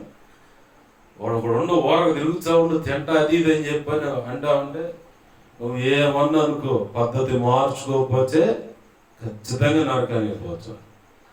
ఎందుకు ఈ మాట అంటే, క్రీస్తు న్యాయపీఠం యొక్క న్యాయ విధులేంటో రహస్యమందు పరిశుద్ధాత్మ దేవుని పాదాలు పట్టుకొని నువ్వు అడిగితే ఖచ్చితంగా ఆయన నీకు బోధిస్తాడు, నేర్పుతాడు. తీర్పు తీర్చడం అనే విషయాన్ని ఖచ్చితంగా నీకు నేర్పుతాడు. ఈరోజు క్రైస్తవ ప్రపంచంలో నేను బాగా గమనించింది, ప్రతి దైవజనుడు ఈ విషయాన్ని పక్కన పెడతాడు. నువ్వు అంగహీనుడిగానో, కుంటివాడిగానో, చెవిటివాడిగానో, మోగవాడిగానో, లేదంటే కాలవుడని చెయ్యవుడని చెప్పాలి, ఇట్లా ఆధ్యాత్మిక పరిస్థితిలో ఉన్నటువంటి వ్యక్తిగా నువ్వు నిత్యత్వానికి వెళ్ళటానికి దేవుడు కోరుకోవాలి. సంపూర్ణుడిగా అంటే ఏ కోణంలో చూసినా యేసు ప్రభువు కనపడాలి నీలో. ఎందుకంటే ఆయన నిత్యత్వంలో రాజుగా ఉండబోతున్నాడు. ఈ భూమి మీద నీకు రాజుగా ఉన్నాడు. రాజుగారి భార్య ఎలా ఉండాలి? రాజుగారి భార్య కూడా యుద్ధ నైపుణ్యత తెలిసి ఉంటేనే, లేకపోతే ఆమె అంట్లు తవ్వుకుంటానో, వంట వండుకోవటానో, పిల్లలకి ఆలన పాలన చూసుకుంటా ఉంటే శత్రువు రహస్యంగా వచ్చి రాజు ప్రాణాలు తీయాలని చూస్తే, అయ్యా దయచేసి మా ఆయన ముట్టమాకండి అంటే సరిపోద్దా? వాడు ఊరుకుంటాడా? అయితే విల్లమ్ము సంధించి బాణం అని వదులుతుడు, లేదంటే కత్తి తీసుకొని వచ్చి తల తెగ నరకనందు నరుకుతుడు. తను ప్రొటెక్షన్ చేసుకోవటానికైనా, తన బిడ్డలను కాపాడుకోవటానికైనా, తన భర్త ప్రాణాలు ఆపద సమయంలో ఆదుకోవటానికైనా రాణి గారికి కూడా యుద్ధ నైపుణ్యత తెలిసి ఉండాలి. అవునా కాదా? రాజుల చరిత్ర సాక్ష్యాలు మనకు తెలుసుగా, స్కూల్లో చదువుకోవాలా? అవి కల్పితమో వాస్తవమో తెలియదు, కానీ నమ్మాము, చదివాము. ప్రభు కృపను బట్టి కొన్ని సబ్జెక్టులు పాస్ అవడం, కొన్ని క్లాసులు పైకి ఎక్కడము, ఆర్థిక ఇబ్బందులు సరిగా సహకరించిన దాన్ని బట్టి ఎంతటితో సర్దుకోవటం. చదువులు చదివా లేదా? ఉన్నాయి కదా. 6-7 తరగతుల్లోనే రాజుల చరిత్ర, చౌడులు, ఆర్యులు, చాణక్యులు అని చెప్పని ఇట్లా చరిత్ర ఉంది కదా. రాజుల యొక్క చరిత్ర ఏంటంటే 6-7 తరగతులు, 8 తరగతుల్లో ఉంటాయి. నేను చదివా కాబట్టి చెబుతున్నా. రాణి లక్ష్మీబాయి చరిత్ర చెప్పుకూడదు. ఎందుకు? ఆమె తండ్రి చిన్ననాటి నుంచి ఆమెకు ఒక యుద్ధ వీరురాల్లాగా ఉండాలని చెప్పని అన్ని రకాల యుద్ధ నైపుణ్యతకు అవసరమైన ప్రతి విల్లంబు కానీ ఖడ్గం వాడడం కానీ అన్ని విద్యలు నేర్పించాడు ఆమెకి. ఆ ముందు ఎవరు నిలబడలేదు, అందుకే ఆమె చరిత్రకి ఎక్కింది రాణి లక్ష్మీబాయి అని. నీవు కూడా ప్రభు కృపను బట్టి యేసయ్యకు రాణిగా పిలువబడ్డావు కాబట్టి, ఆ కిరీటం నీకు నిర్ణయించబడింది కాబట్టి నువ్వు రాజులైన రాజ్య నీతిలో నువ్వు నేర్చుకోవాల్సిన విషయాలు ఉన్నాయి. అవి ఈ భూమి మీదనే నీకు నేర్పుతాడు. నిత్యత్వం పోయిన తర్వాత నేర్పేది ఏముండదు. అర్థమవుతుందా? దేవునికి మహిమ కలుగును గాక. హల్లెలూయా. ఏంటి నిత్యత్వం వెళ్ళిన తర్వాత నువ్వు నేర్చుకునేది ఏముండదు. ఏదైనా ఉంటే ఈ భూమి మీద ఉండగానే నీకు అవి నేర్పుతాడు. అవి నేర్చుకోకుండా నువ్వు ఆడికి వెళ్ళినా ఆ నూతన యెరూషలేము పట్టణంలో ఎక్కడో ఆ పాలేరుగా అయ్యో పనులకు సాగు అక్కడే నువ్వు పరిమితం అవుతావు, కానీ ఉన్నత స్థితిలో నువ్వు ఉండలేవు. మానవ బుద్ధి ఏంటి? కట్టుకోవడానికి సరైన బట్టలు లేకపోయినా సమాజంలో గౌరవ మర్యాదలు దక్కాల. ఎవడైనా ఒక్కరో కాస్త అవమానపరిచినట్టుగా మనతో మాట్లాడినా వ్యవహరించినా మన కట్టు బొట్టు వ్యవహారాలను చూసి ఏం లేదా అన్నట్టుగా పక్కన పెట్టి ఇంకొకళ్ళు ఎవరో మంచి వస్త్రాలు కట్టుకున్న వాళ్ళ దగ్గరకు తీస్తుంటే మనకి ఎంత బాధగా ఉంటుంది. మన స్థాయి, మన పరిస్థితులు ఏమైనా మనం కోరుకునేది మాత్రం ఆ ఉన్నత స్థితి, ఆ ఉన్నతమైన గౌరవ మర్యాదలు, ఆప్యాయంగా పలకరించడం ఖచ్చితంగా మనం కోరుకుంటాం కదా. వాస్తవం ఒప్పుకున్నాడు. ఇక్కడ అబద్ధం ఆడటానికి ఎవరు లేదు, ఏమి లేదు, దాచుకోవడానికి కూడా ఏమి లేదు. నువ్వైనా నేనైనా నన్ను అందరూ గౌరవించాలని. మరి ఇక్కడ భూమి మీదే దానికి అంతగా ప్రాధాన్యత నువ్వు ఇస్తుంటే, ఈ భూమి మీద మహా ఉంటే 70 80 ప్రభు కృపణిస్తే 120 ఇంకంతకంటే ఏమైనా ఉండొచ్చేమో. ఈ కాస్త కాలంలోనే ఇంతగా నువ్వు పరితపిస్తే యుగ యుగాలు నిత్యత్వంలో ఆయనతో కలిసి బ్రతకబోతున్నావు, ఆయనతో కలిసి ఉండబోతున్నావు. మరి ఉన్నత స్థితి నాకు కావాలని ఎందుకు తపన ఉండట్లేదు అంటే, పాస్టర్ గారు అది కనపడచలేదు, ఈ భూమి మీద అయితే అన్ని కనపడుతున్నాయి. ఇట్లా ఈ చెత్త ఆలోచనలు, మట్టి సంబంధించిన ఆ మైండ్ ఉండబట్టే మనం ఇంకా అణగారిపోయిన పరిస్థితి. ఏది సమాజంలో కాదు, ఆధ్యాత్మిక జీవితంలో అణగారిపోయిన పరిస్థితి కనపడుతుంది. పౌలు భక్తుడు అంటాడు, జడ్డి అయిన వాడు నియమం ప్రకారం పోరాడుతాడు. ఎందుకంటే బహుమతి నాకు కావాలి, ఆ కిరీటం నాకు కావాలి. ప్రభు ఏమో నిన్ను ఉన్నతంగా ఆయన పక్కన కూర్చోబెట్టుకోవాలని ఆశ కలిగి ఆయన పరితపిస్తా నీ వైపు చూస్తూ ఉంటే, ఇలాగనే లేఖన కాంతిలో నుంచి నిన్ను సంధిస్తా ఈ శబ్దంతరాల ద్వారా కానీ, సంఘంలో కానీ, ఆయా రీతి సువార్త సభల్లో కానీ, బహిరంగ సభల్లో కానీ, వీధి కూటాల్లో కానీ, కృతజ్ఞత కూటంలో కానీ నిన్ను సంధిస్తున్నాడు. ఆయన నీతో మాట్లాడుతున్నాడు, సూటిగా నిన్నే తడుతున్నాడు అలా నీ హృదయాన్ని. అయినా సరే మొద్దుబారిపోయిన వ్యవహారం అంతా ఇట్లా ఉండబట్టే ప్రభు అన్నాడు యెషయా గ్రంథం 6:9-10 యెషయాతో, నువ్వు చెబుతా ఉంటే వారి హృదయాలు చెవులన్నీ కొవ్వుతో మందంగా మారిపోయేలాగా చేస్తా. ఎందుకంటే చెప్పి చెప్పి విసిగెత్తిపోయింది. దశమ భాగము సంబంధిత శేషం మాత్రమే ఉండదు. మిగతా వాళ్ళందరూ కొట్టేది అదేంటి ప్రభు అట్ట చెబుతామంటే, చెప్పా ఎంత చెప్పిన వాళ్ళు అంతే ఉంటున్నారు. అలా మార్పు రావట్లేదు. కాబట్టి మొత్తాన్ని తుడిచేసి చెట్టు ఉంటుంది కదా, దాన్ని నేల గంట నరికేస్తే మొద్దు ఉంటుంది. ఆ మొద్దులోంచి చిన్న చిగురు పడుతుంది. ఆ జాలు దాన్ని అంకురం అంటారు, చిగురు అంటారు. ఆ కాస్త జాలు మిగతాది మొత్తం నేను తెచ్చుకోవటానికి అన్నాడు ఆయన. అంత భయంకరమైన పరిస్థితి మనకు సంభవించక మునిపే ప్రభు పాదాలు పట్టుకొని, అయ్యా పొరపాటు క్షమించు, నేను దిద్దుకుంటున్నాను అయ్యా అని చెప్పి ఆయన పాదాలు పట్టుకుంటే ఎంత మేలో. రాజులైన ఆ యాజక సమూహం, యాజకత్వం అంటే నిత్యము తండ్రి అయిన దేవుని యొక్క ఉగ్రత ఈ ప్రపంచం మీద, ప్రజల మీద, నీ స్వజనుల మీద, నీ చుట్టుపక్కల ఉన్న వాళ్ళ మీద పడకుండా యేసు నామాన్ని ఆశ్రయిస్తూ ఆ నామము పేరట నేను మానక ప్రార్థన చేయాలా, విజ్ఞాపన చేయాలి. యాజకత్వం అంటే అదే.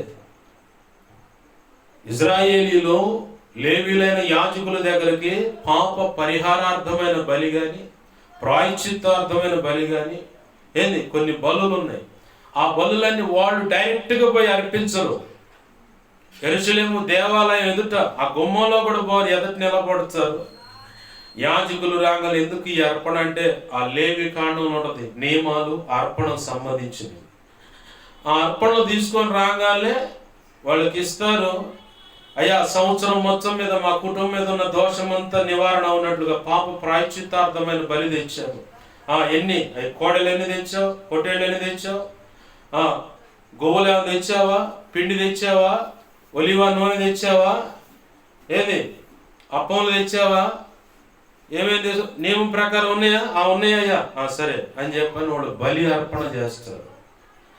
అంటే వారు పాప ప్రాయశ్చిత్తార్థమైన బలి సంవత్సర కాలం అంతటి మొత్తం మీద. అయితే ఈరోజు నీవే డైరెక్ట్గా దేవుని ఆలయంలోకి వెళ్ళి మోకాళ్ళేసి ప్రార్థన చేయడానికి అవకాశం ఇచ్చాడు దేవుడు. ఆమేన్, హల్లెలూయా. ఆ రోజు ఆడకూతురు వెళ్ళి మందిరంలో మోకాళ్ళు వేయడానికి లేదు అవకాశం. ఇంటికి యజమానుడు మాత్రమే రావాలి. ఇంటికి యజమానుడు మాత్రమే రావాలి. ఆయనే వచ్చి ఆ వ్యవహారం అంతా చూసుకొని వెళ్ళాలి. ఆడకూతురు ఇంటికాడే పడిగాపు కాసుకుంటే ఆడే ఏదైనా భర్తల ద్వారా భక్తి నేర్చుకోవటమే తప్ప రెండోది లేదు. కానీ ఈరోజు నీకు నెలసరి వచ్చిందన్న అడ్డుకట్టలేదు. విగ్రహారాధన సంబంధించి అయితే నెలసరి ఒకడు 3 రోజులు, ఒకడికి 5 రోజులు ఉంటుంది. 5వ రోజు 6వ రోజు తలస్నానం చేసిన తర్వాతే ఆ దేవాలయంకైనా దేవుడి దగ్గరికైనా వెళ్ళడానికి అవకాశం ఉంది. ఇలాంటి పద్ధతి పాత నిబంధనలో యెరూషలేం పట్టణంలోకి అంటే ఆ దేవాలయం దగ్గరికి ఆ ప్రాంతంలో సమీపించాలన్నా కడగా ఉన్న స్త్రీ అని ఉంటుంది బైబిల్లో. నెలసరి వచ్చిందని అర్థం. ఓవర్ పీరియడ్ అంటే రక్తస్రావం అనేది కూడా అది ఓవర్ అవుతూ ఉన్నప్పుడు రక్తస్రావం అంటారు. ఇలా ఉన్నవాళ్ళు సమాజంలో రావడానికి లేదు. రాళ్ళు కొట్టి చంపేవాళ్ళు ఆ రోజుల్లో. మరి ఈ రోజు ఉన్న ఆ నియమం నీకు. నేను అంటాను, నెలసరి ఉన్నా నువ్వు నిలబడగలిగితే మోకాళ్ళేసి పోయి ప్రార్థన చేయి. నా ప్రభు అవకాశం ఇచ్చాడు నీకు. కొంతమంది నెలసరి అని చెప్పని ప్రభువుల దగ్గరికి రారు. అదేమో మైల కాదు, అంటు కాదు.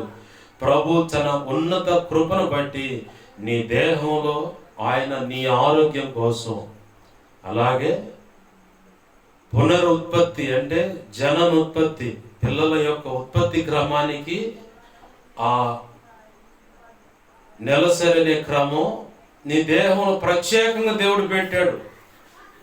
వింతేందో తెలుసా? మనిషిని సృష్టించింది ఒక వింత అయితే ఆయన చేతులతో, మగవాడిని ఏర్పాటు చేసింది ఒకటైతే, ఈ మగవాడిలో నుంచి కొంత మాంసంలో పక్కటెముకు తీసుకొని ఆడగూర్చుని చాలా ఉన్నతంగా ఆయన ఎంత జ్ఞానాన్ని ఉపయోగపెట్టి ఆయన ఆ మనిషిని తయారు చేసి ఉంటాడో నేను ధ్యానిస్తూ ఉంటాను. ఎందుకంటే పరమగీత వ్యాఖ్యానం చెప్పాలి కాబట్టి దాంట్లో అవయవాల గురించి వివరణ ఉండదు. అది చెప్తూ పోతే సంవత్సరాలు పట్టవచ్చు. నాకు తెలిసి నేను గమనించింది ఎంత ఆయన మైండ్ అంతా ఆడబూతుల మీద పెట్టాడు. అంటే భవిష్యత్తులో ఉండబోతున్న ఆయన సొత్తైన సంఘం, శిలువ శ్రమల్లో ఆయన ప్రాణం పెట్టి సంపాదించే సంఘం కూడా ఇలాగ ఉంటుందని చెప్పే నిరూపణకే ఆడగూతురు యొక్క నిర్మాణం. నెలసరి ఉందని చెప్పిన కొంతమంది ప్రభువులు తీసుకోకుండా ఎడమైన వాళ్ళు ఉన్నారు. అసలు ఆ పిచ్చి పట్టింపులు ఏమి లేవు. యేసయ్య మందిరానికి, యేసయ్య సంఘంలో ప్రభు బలక ఆ పిచ్చి పట్టింపులు ఏమీ లేవు. ధైర్యంగా స్వేచ్ఛగా నువ్వు వెళ్ళి ప్రభువులు తీసుకోవచ్చు.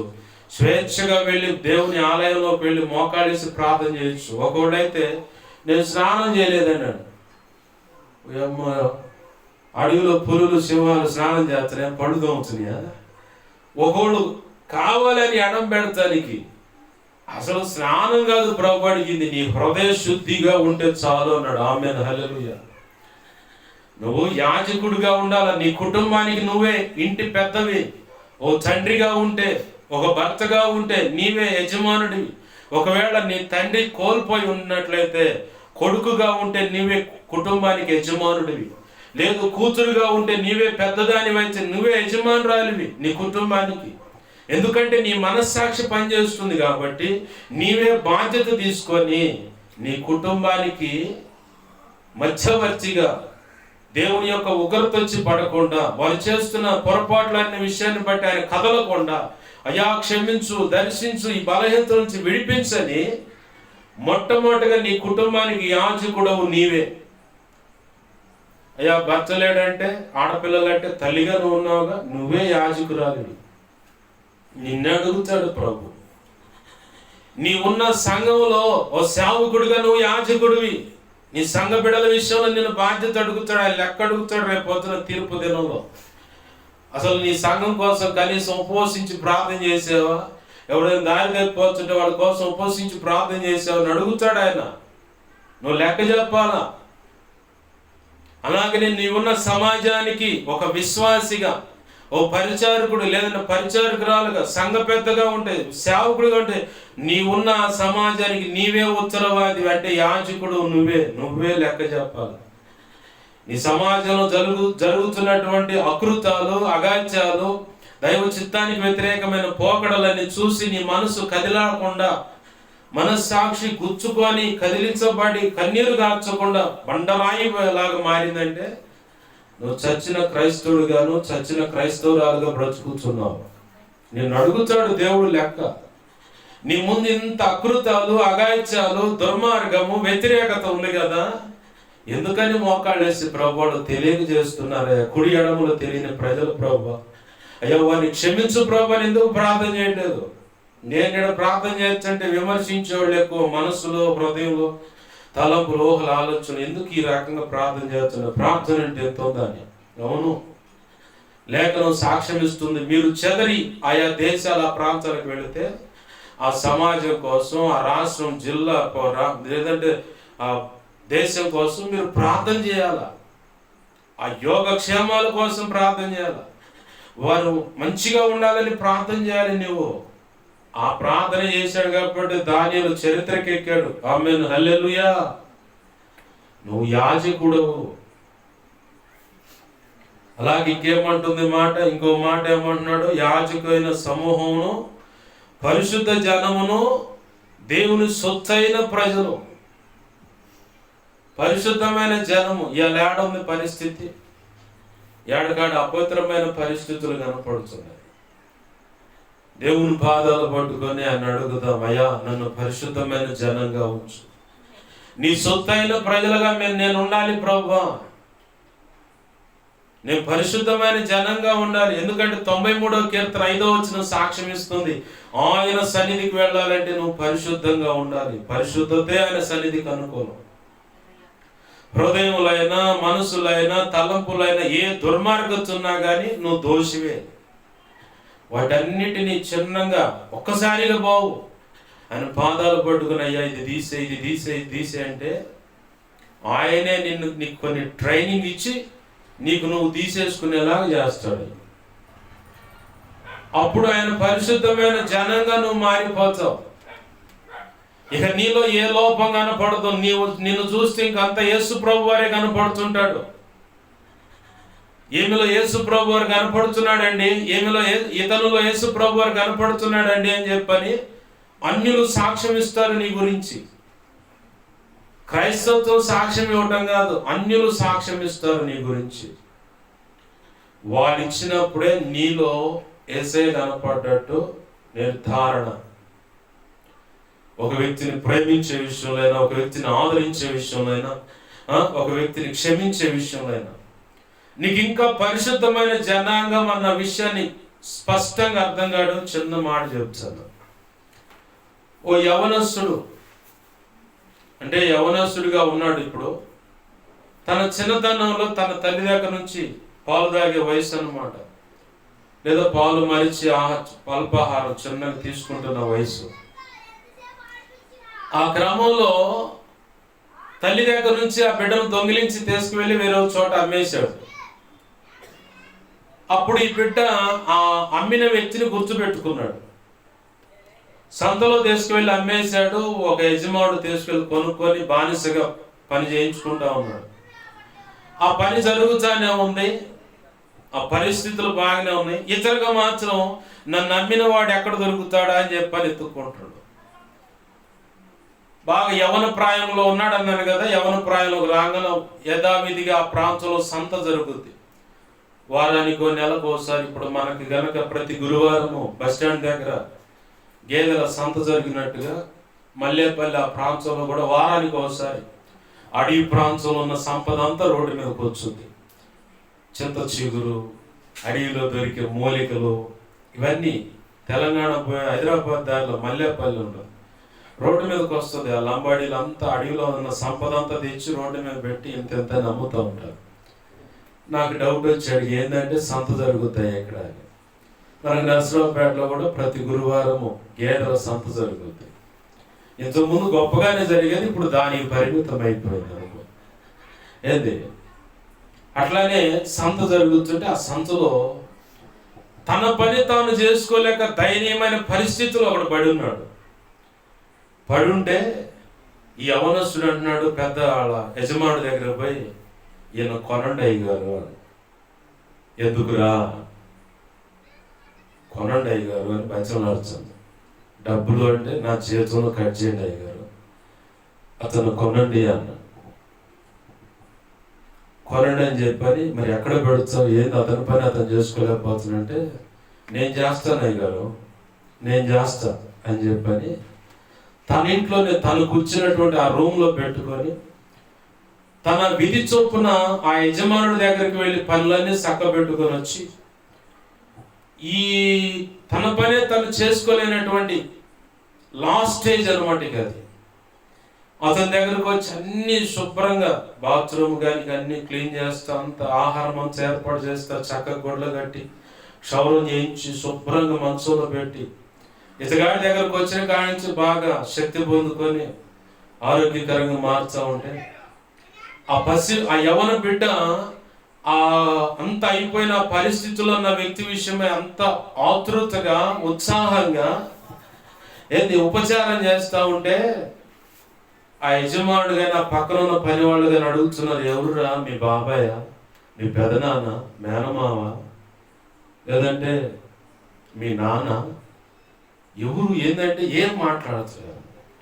ఒకరోజు బాగా అడిగేవాడికి ఎంతగానో ఉపయోగపడుతున్నారు. మితిమించి ఇక ఆపి, రే చెబుతావా లేదా, ఎవరు, ఎందుకు అసలు వ్యర్థంగా ఇంత ఖర్చు చేస్తున్నావు, అతను ఎవరు ఏందని చెప్పానంటే అప్పుడు చెప్పాడు ఆ పిల్లగాడు, అయ్యా మేము క్రైస్తవులం, మా అమ్మ చిన్నప్పుడే ఏంది మిమ్మల్ని హింసించు వారిని దీవించండి, మీకు శత్రువులు మిమ్మల్ని శత్రువులకు ఎంచుకున్న వారిని ప్రేమించండి, వారిని ఆశీర్వదించండి, చేతనైనంత వరకు కొరింథీ పత్రికలో చెప్పబడిన మాట ఉంది, పౌలు భక్తులు శత్రువైన వాడిని ఇంటికి పిలిచి ఆహారం పెట్టండి అని రాసి ఉందయ్యా. ఆ మాటలు మా అమ్మ చిన్నప్పుడు చెప్పేది. మేము మందిరానికి వెళ్తాము, మేము క్రైస్తవం అయ్యా, యేసు ప్రభు అని మేము నమ్ముకున్నాం. సరేనా, అంతా బాగానే ఉంది. మరి ఈ దిక్కు మొక్కు లేనటువంటి ఒక అనాథ ఎవరు ఇతను, ఎందుకు నీ వాళ్ళు కాదన్న ఎవరు ఏంటంటే ఆ యవనస్తుడు అంటా ఉన్నాడు, నన్ను సంతలో తెగనమ్మిన వాడు ఇతడే. నేను అప్పుడప్పుడు కొంతమందిని ప్రేమగా పిల్లలతో మాట్లాడుతూ ఉంటే కొంతమంది అనుకుంటున్నారు వీళ్ళే పగ కదా, వీళ్ళే వాళ్ళ ప్రాణం తీయాలనుకుంటున్నారు కదా, ఆయన ప్రాణం తీయాలనుకున్నారు కదా, వాళ్ళతో అంత ప్రేమగా ఎలా మసులుకోగలుగుతున్నారు, కాస్తంత పగ ప్రతీకారం ఇలాంటి ఏమీ లేవా, దేవుని ప్రేమ అంటే ఇదేనేమో అనుకుంటున్న వాళ్ళు ఉన్నారు. ఈ యవనస్తుడు అన్నాడు, నన్ను తెగనమ్మినోడు ఇతడే, నా తల్లికి దూరం చేసిన వాడు ఇతడే, నా జీవితాన్ని నాశనం చేసినోడు ఇతడే. నా దేవుడు చెప్పాడండి, శత్రువును ప్రేమించు, మిమ్మల్ని హింసించు వారిని దీవించు, వారి క్షేమం కోసం ప్రార్థించు, ఆకలి కొనుంటే ఇంటికి పిలిచి అంత అన్నం పెట్టు అని చెప్పని చిన్నప్పుడు మా అమ్మ 4 మాటలు నా మనసులో నాటింది. ఆ మాటల ప్రకారం ఇతను ఎప్పుడు దొరుకుతాడా అని ఎదురు చూశాను. ఇదిగో ఇప్పుడు దొరికాడు అనగానే ఆ యజమానుడు చుట్టూన్నాడు, మోకాళ్ళ మీద బోర్ని ఆడవటాను, నువ్వు నమ్మిన దేవుడు నాకు కావాలరా అన్న. దేవునికి మహిమ కలుగును గాక. హల్లెలూయా, హల్లెలూయా. దేవుని ప్రేమ అంటే ఇదే. పరిశుద్ధమైన జనం అంటే వాళ్ళలో ఇది కనపడుతుంది. ఆమేన్, హల్లెలూయా.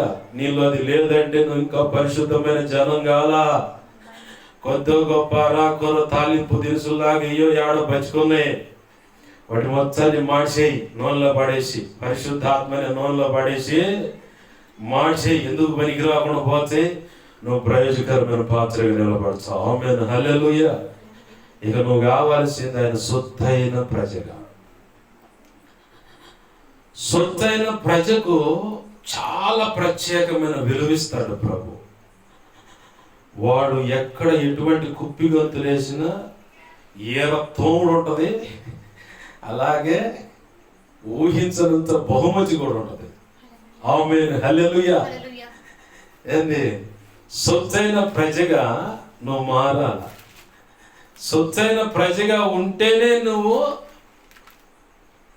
ఆయన బిడ్డగా నువ్వు నిత్యత్వంలో నిన్ను బట్టి తండ్రి అయిన దేవుని ఎదుటి కూడా ఆయన సంతోషిస్తాడు, గర్వపడతాడు. నా కుమార్తెండి, నా కుమారుడండి అని చెప్పి గర్వపడతాడు.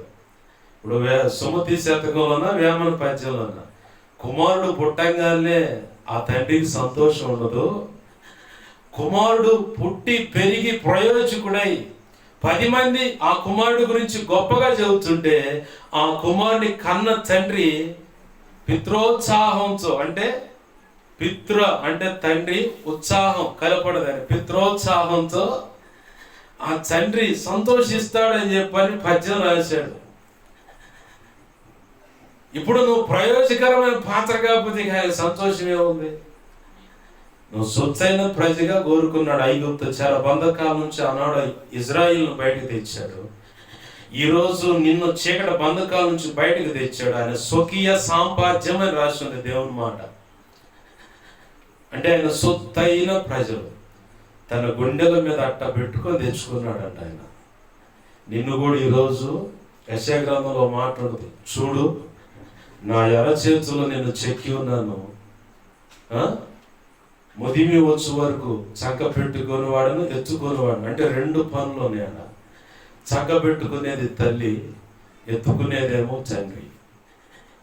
ముదిమి వచ్చు వరకు అన్నాడు. అలాగ మన పూర్వీకులైన ఇజ్రాయిల్ని ఐగుప్తు నుంచి ఎర్ర సముద్రం దాటించి కానాన్లోకి చేర్చాడు.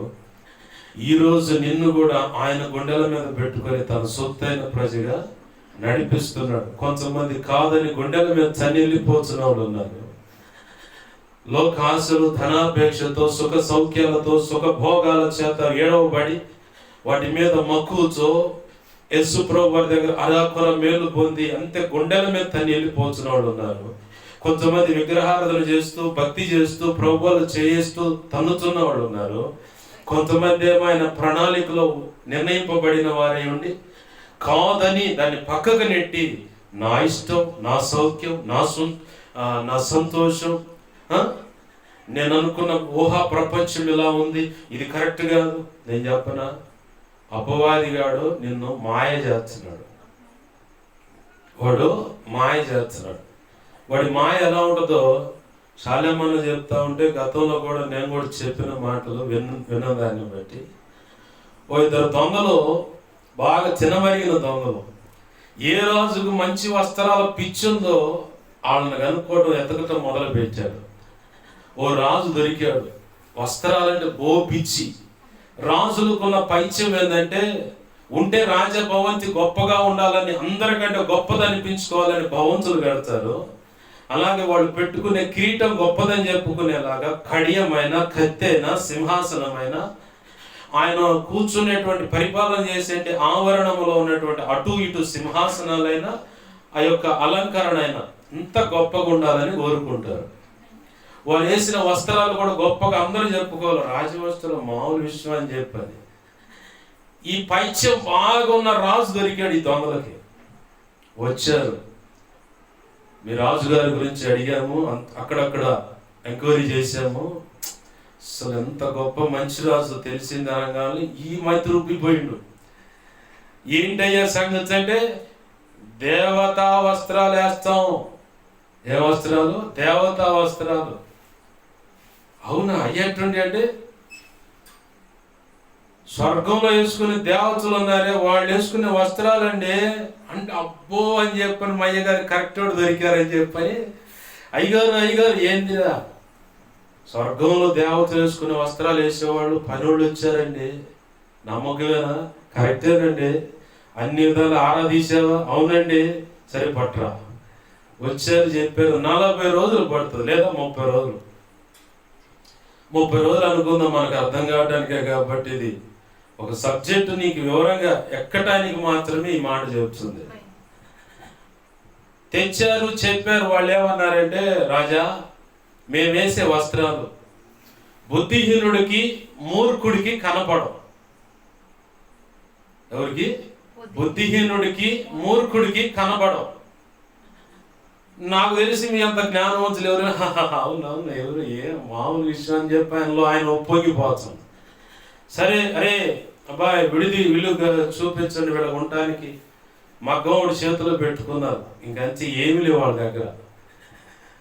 రాజా మరి మేము అంతా చేసిన తర్వాత మాకు సన్మానం నాకు తగ్గట్టుగా జరుగుతులే అని చెప్పి. రాజుగారి దగ్గర ఏముంటాయి? శిక్ష లేదంటే దెబ్బలకు కొద్దు ఉండదు, అలాగే బంగారము మణులు మాణిక్యాలకు కూడా ఆశీర్వాదాలకు కూడా కొద్దు ఉండదు. వీళ్ళు ఏం చేశారంటే, వెళ్ళారు, మగ్గంతో రెడీ చేశారు, ఓరగట్టు ఊపుతా ఉన్నారు. ఏమి లేవు ఆడ, దారాలు ఏమి లేవు. మగ్గం ఉంటే దారాలు ఉండాలిగా. ఈ పరిస్థితి ఏమి లేదు. 10 రోజుల తర్వాత రాజుగారికి డౌట్ వచ్చి, సేనాధిపతి నాకు వేస్తున్న వస్త్రాలు ఎలా ఉన్నాయి చూసి రాపోండి అంటే, అప్పట్లో రాజుగారి పక్కన బహుపర అని చెప్పని ఇలా పొగిడే వాళ్ళు ఉంటారు. అట్లానే సేనాధిపతి కదా, రాజ గంభీర రాజుగారి యొక్క సేనాధిపతి వస్తున్నాడు, హో అనగానే అరే రే అప్పుడు దాకా పడుకున్న వాళ్ళు లేచారు. మగ్గం అట్టనరు, దారం ఇట్టనరు, అట్టరా ఇట్రా అని చెప్పన్నారు. లోపలికి వచ్చి చూస్తే మగ్గం వేస్తా ఉన్నారు కానీ ఏం కనపడుతున్నా ఈ సేనాధిపతికి.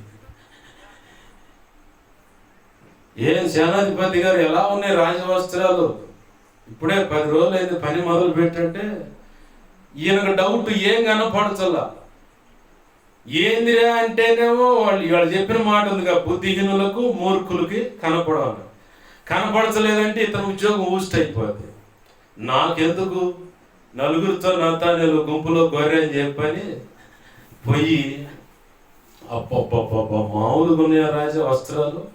అసలు ఆ పై వస్త్రం అమ్మో అప్పుడే అయిపోయినా, అవునా అని చెప్పి నేను ఉప్పొంగిపోతాను. మళ్ళీ 10 రోజులు అయిన తర్వాత మంత్రి గారిని పంపించాడు. వాళ్ళు కూడా అట్నే కేకలు పెట్టారు. మంత్రి గారు వస్తున్నాడు, హో అనగలరి ఈసారి వచ్చిన మంత్రి రాజుకు దగ్గరకుంటాడు, జాగ్రత్తగా ఉండాలని ఆ మగ్గం అట్టి ఇటు అంటూ ఉన్నారు. మంత్రి గారు ఎలా ఉన్నాయి వస్త్రాలంటే, ఏం కనపడుతుంది రాడా, ఎవరుంటే కదా అనుకుంటాడు మనసులో. ఇప్పుడు కనబడతలేదంటే మంత్రి గారు బుద్ధిహీనుడు, మూర్ఖుడు. కాబట్టి ఈయన పోస్ట్ పోతే ఇంకోళ్ళు వచ్చారు ఆ పోస్టులోకి. నాకెందుకు వచ్చిందని ఈయన కూడా అంతే పోయి, అబ్బబ్బా రాజుగారు ఇంకా 10 రోజులు మీరు వస్త్రాలు దొరుకుకోవటమే, అంత అద్భుతంగా ఉన్నాయని చెప్పారు. అవునా అని చెప్పని ఆయన ఉప్పొంగిపోతున్నాడు. ఇంకా 10 రోజులే కదా అని. 10 రోజుల తర్వాత అంటే నెల అయిపోయింది, రాజుగారి వచ్చారు లైన్లోకి. ఈసారి రాజుగారు వస్తున్నాడని కేకలు పెట్టారు, జాగ్రత్తగా ఉన్నారు.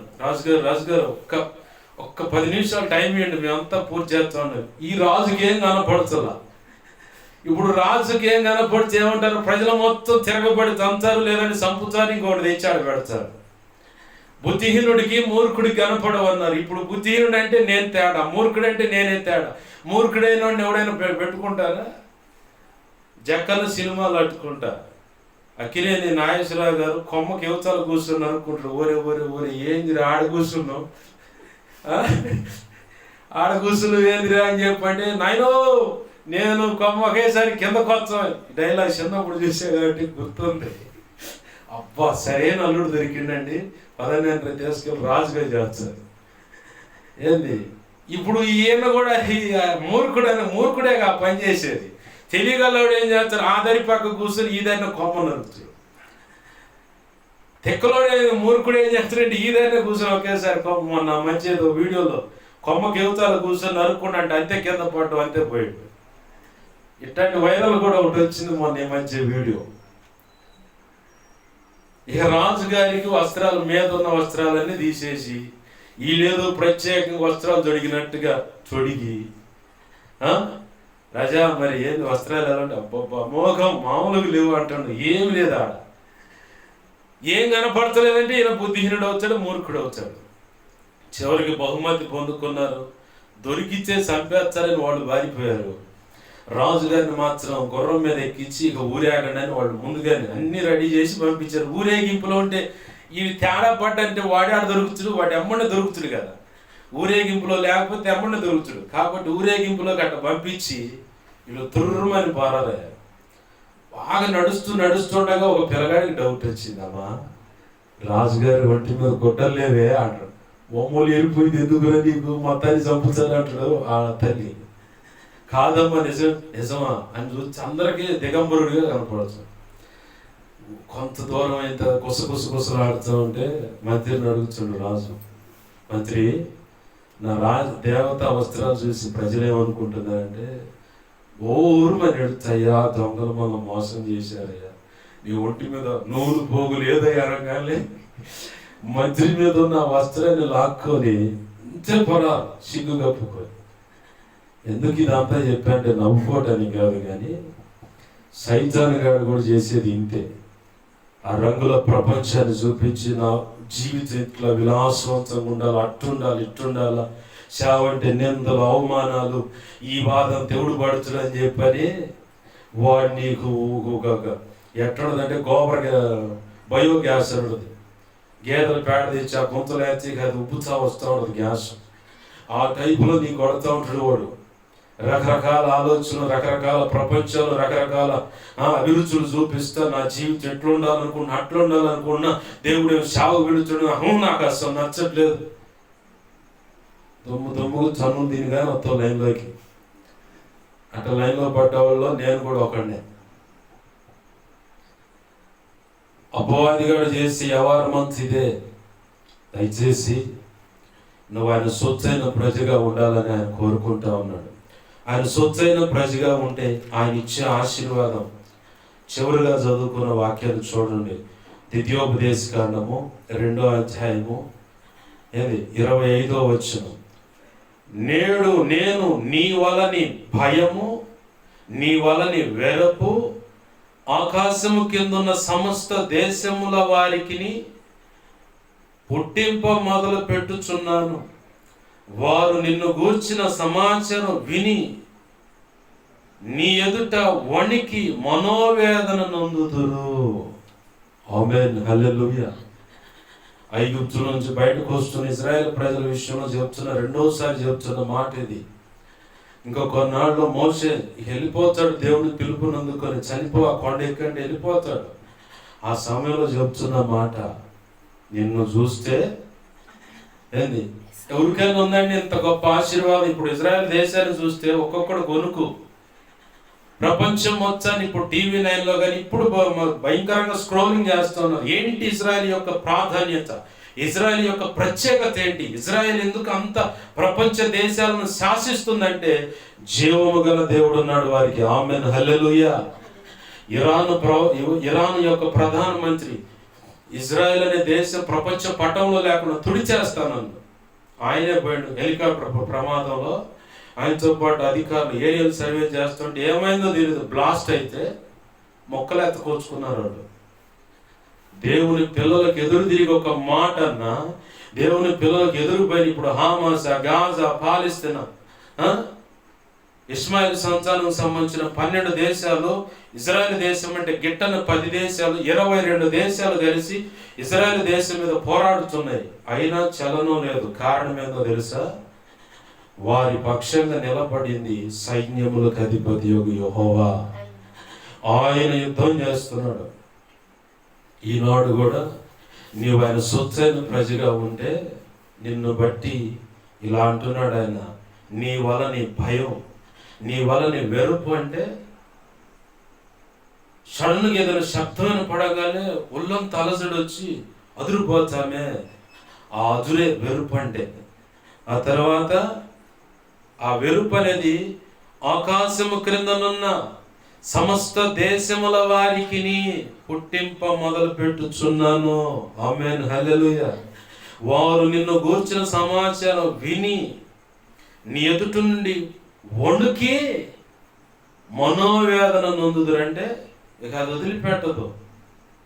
ఏ రోగానికైనా మందు ఉంది, కానీ మనోవేదన అనే రోగానికి మందు ఉందా? అంతగా ఒక వ్యక్తిని కోల్పోతే, భార్య తన భర్తను కోల్పోయినా, భర్త తన భార్యను కోల్పోయినా మనోవేదన చెందుతాడు. అట్లా ఉండదు నిన్ను బట్టి అవతల వ్యక్తులకి భయం. అలాగ చేస్తాను, నేను చేయబోతున్నాను, చేస్తున్నాను అంటున్నాడు ప్రభు. ఏంది? ఆయన సొత్తైన ప్రజగా నువ్వు ఉంటే, ఇజ్రాయిల్ను బట్టి ప్రతి దేశం ఆ కనాను యాత్రలో నడుస్తున్నప్పుడు ప్రతి దేశం భయపడింది. ప్రతి ఒక్కరు భయపడ్డారు. కారణం, వారి పక్షంగా వారి దేవుడు కదిలి ఐగుప్తులు 10 అద్భుతాలు చేయటమే కాదు, ఎర్ర సముద్రం పాయలవటమే, ఎరికో పట్టణం ఒక ఆయుధం ఉపయోగించకుండా మొత్తం నేలమట్టం అవటం.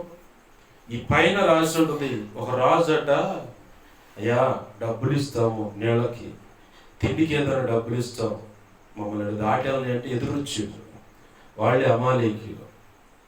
వాళ్ళని ఎలా చంపారో కూడా పక్కనోడికి తెలిసింది.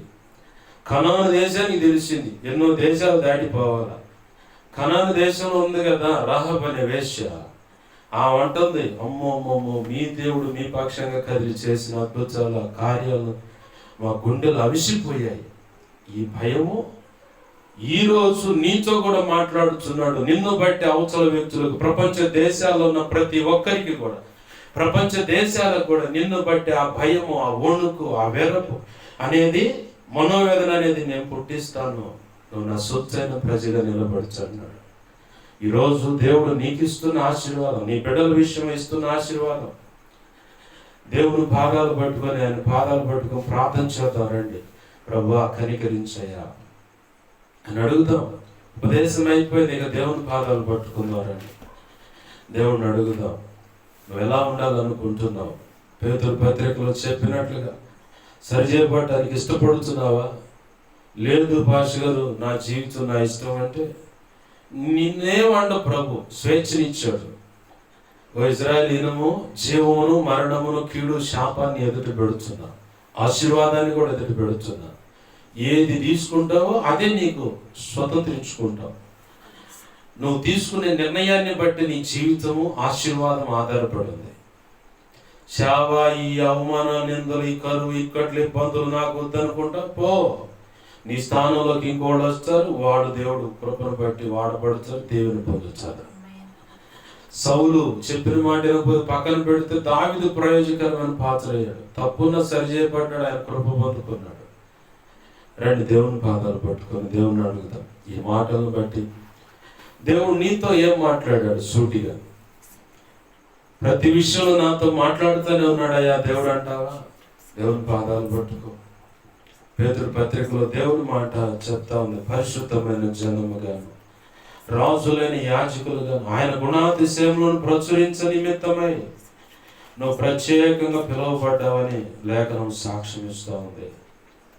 దేవుని పాదాలు పట్టుకుని ఎక్కడ దారి తప్పిపోయావు, ఎక్కడ పొరపాటు ఉందో, ప్రభువా నన్ను క్షమించయ్యా.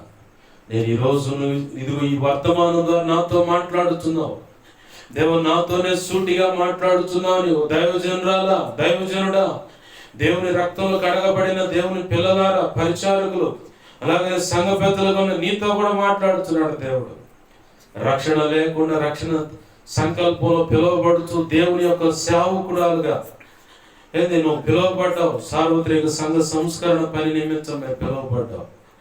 నీతో కూడా దేవుడు మాట్లాడుతున్నాడు. ఒకవేళ నాకొద్దు ఆ సేవ, ఆ గోల నాకొద్దు అనుకుంటే దేవుడి యొక్క ప్రయత్నం ఇంకొక రకం ఉంటుంది, భరించలేవు, ఘోరం ఉంటుంది. దేవుని పాదాలు పట్టుకొని ఆయన మాటకు సరెండర్ అయ్యి ఆయన ప్రత్యేకంగా పిలుచుకుంటున్నాడు. ఈరోజు నీతో మాట్లాడుతున్న మాట ఇది. నీ బిడ్డల విషయమై కూడా మాట్లాడుతున్న మాట ఇదే. ఇదిగో నిన్ను బట్టి నేను భయము కలిగించబోతున్నా అంటే ఎంత ఉన్నతమైన ఆశీర్వాదము, ఎంతగా దేవుడు తన యొక్క గుండెల మీద పెట్టుకొని నీ బిడ్డను నడిపిస్తున్నాడో బాగా గుర్తు పెట్టుకోవాలా. ఆయన అంటున్నాడు, నేడు నేను నీ వలని భయము.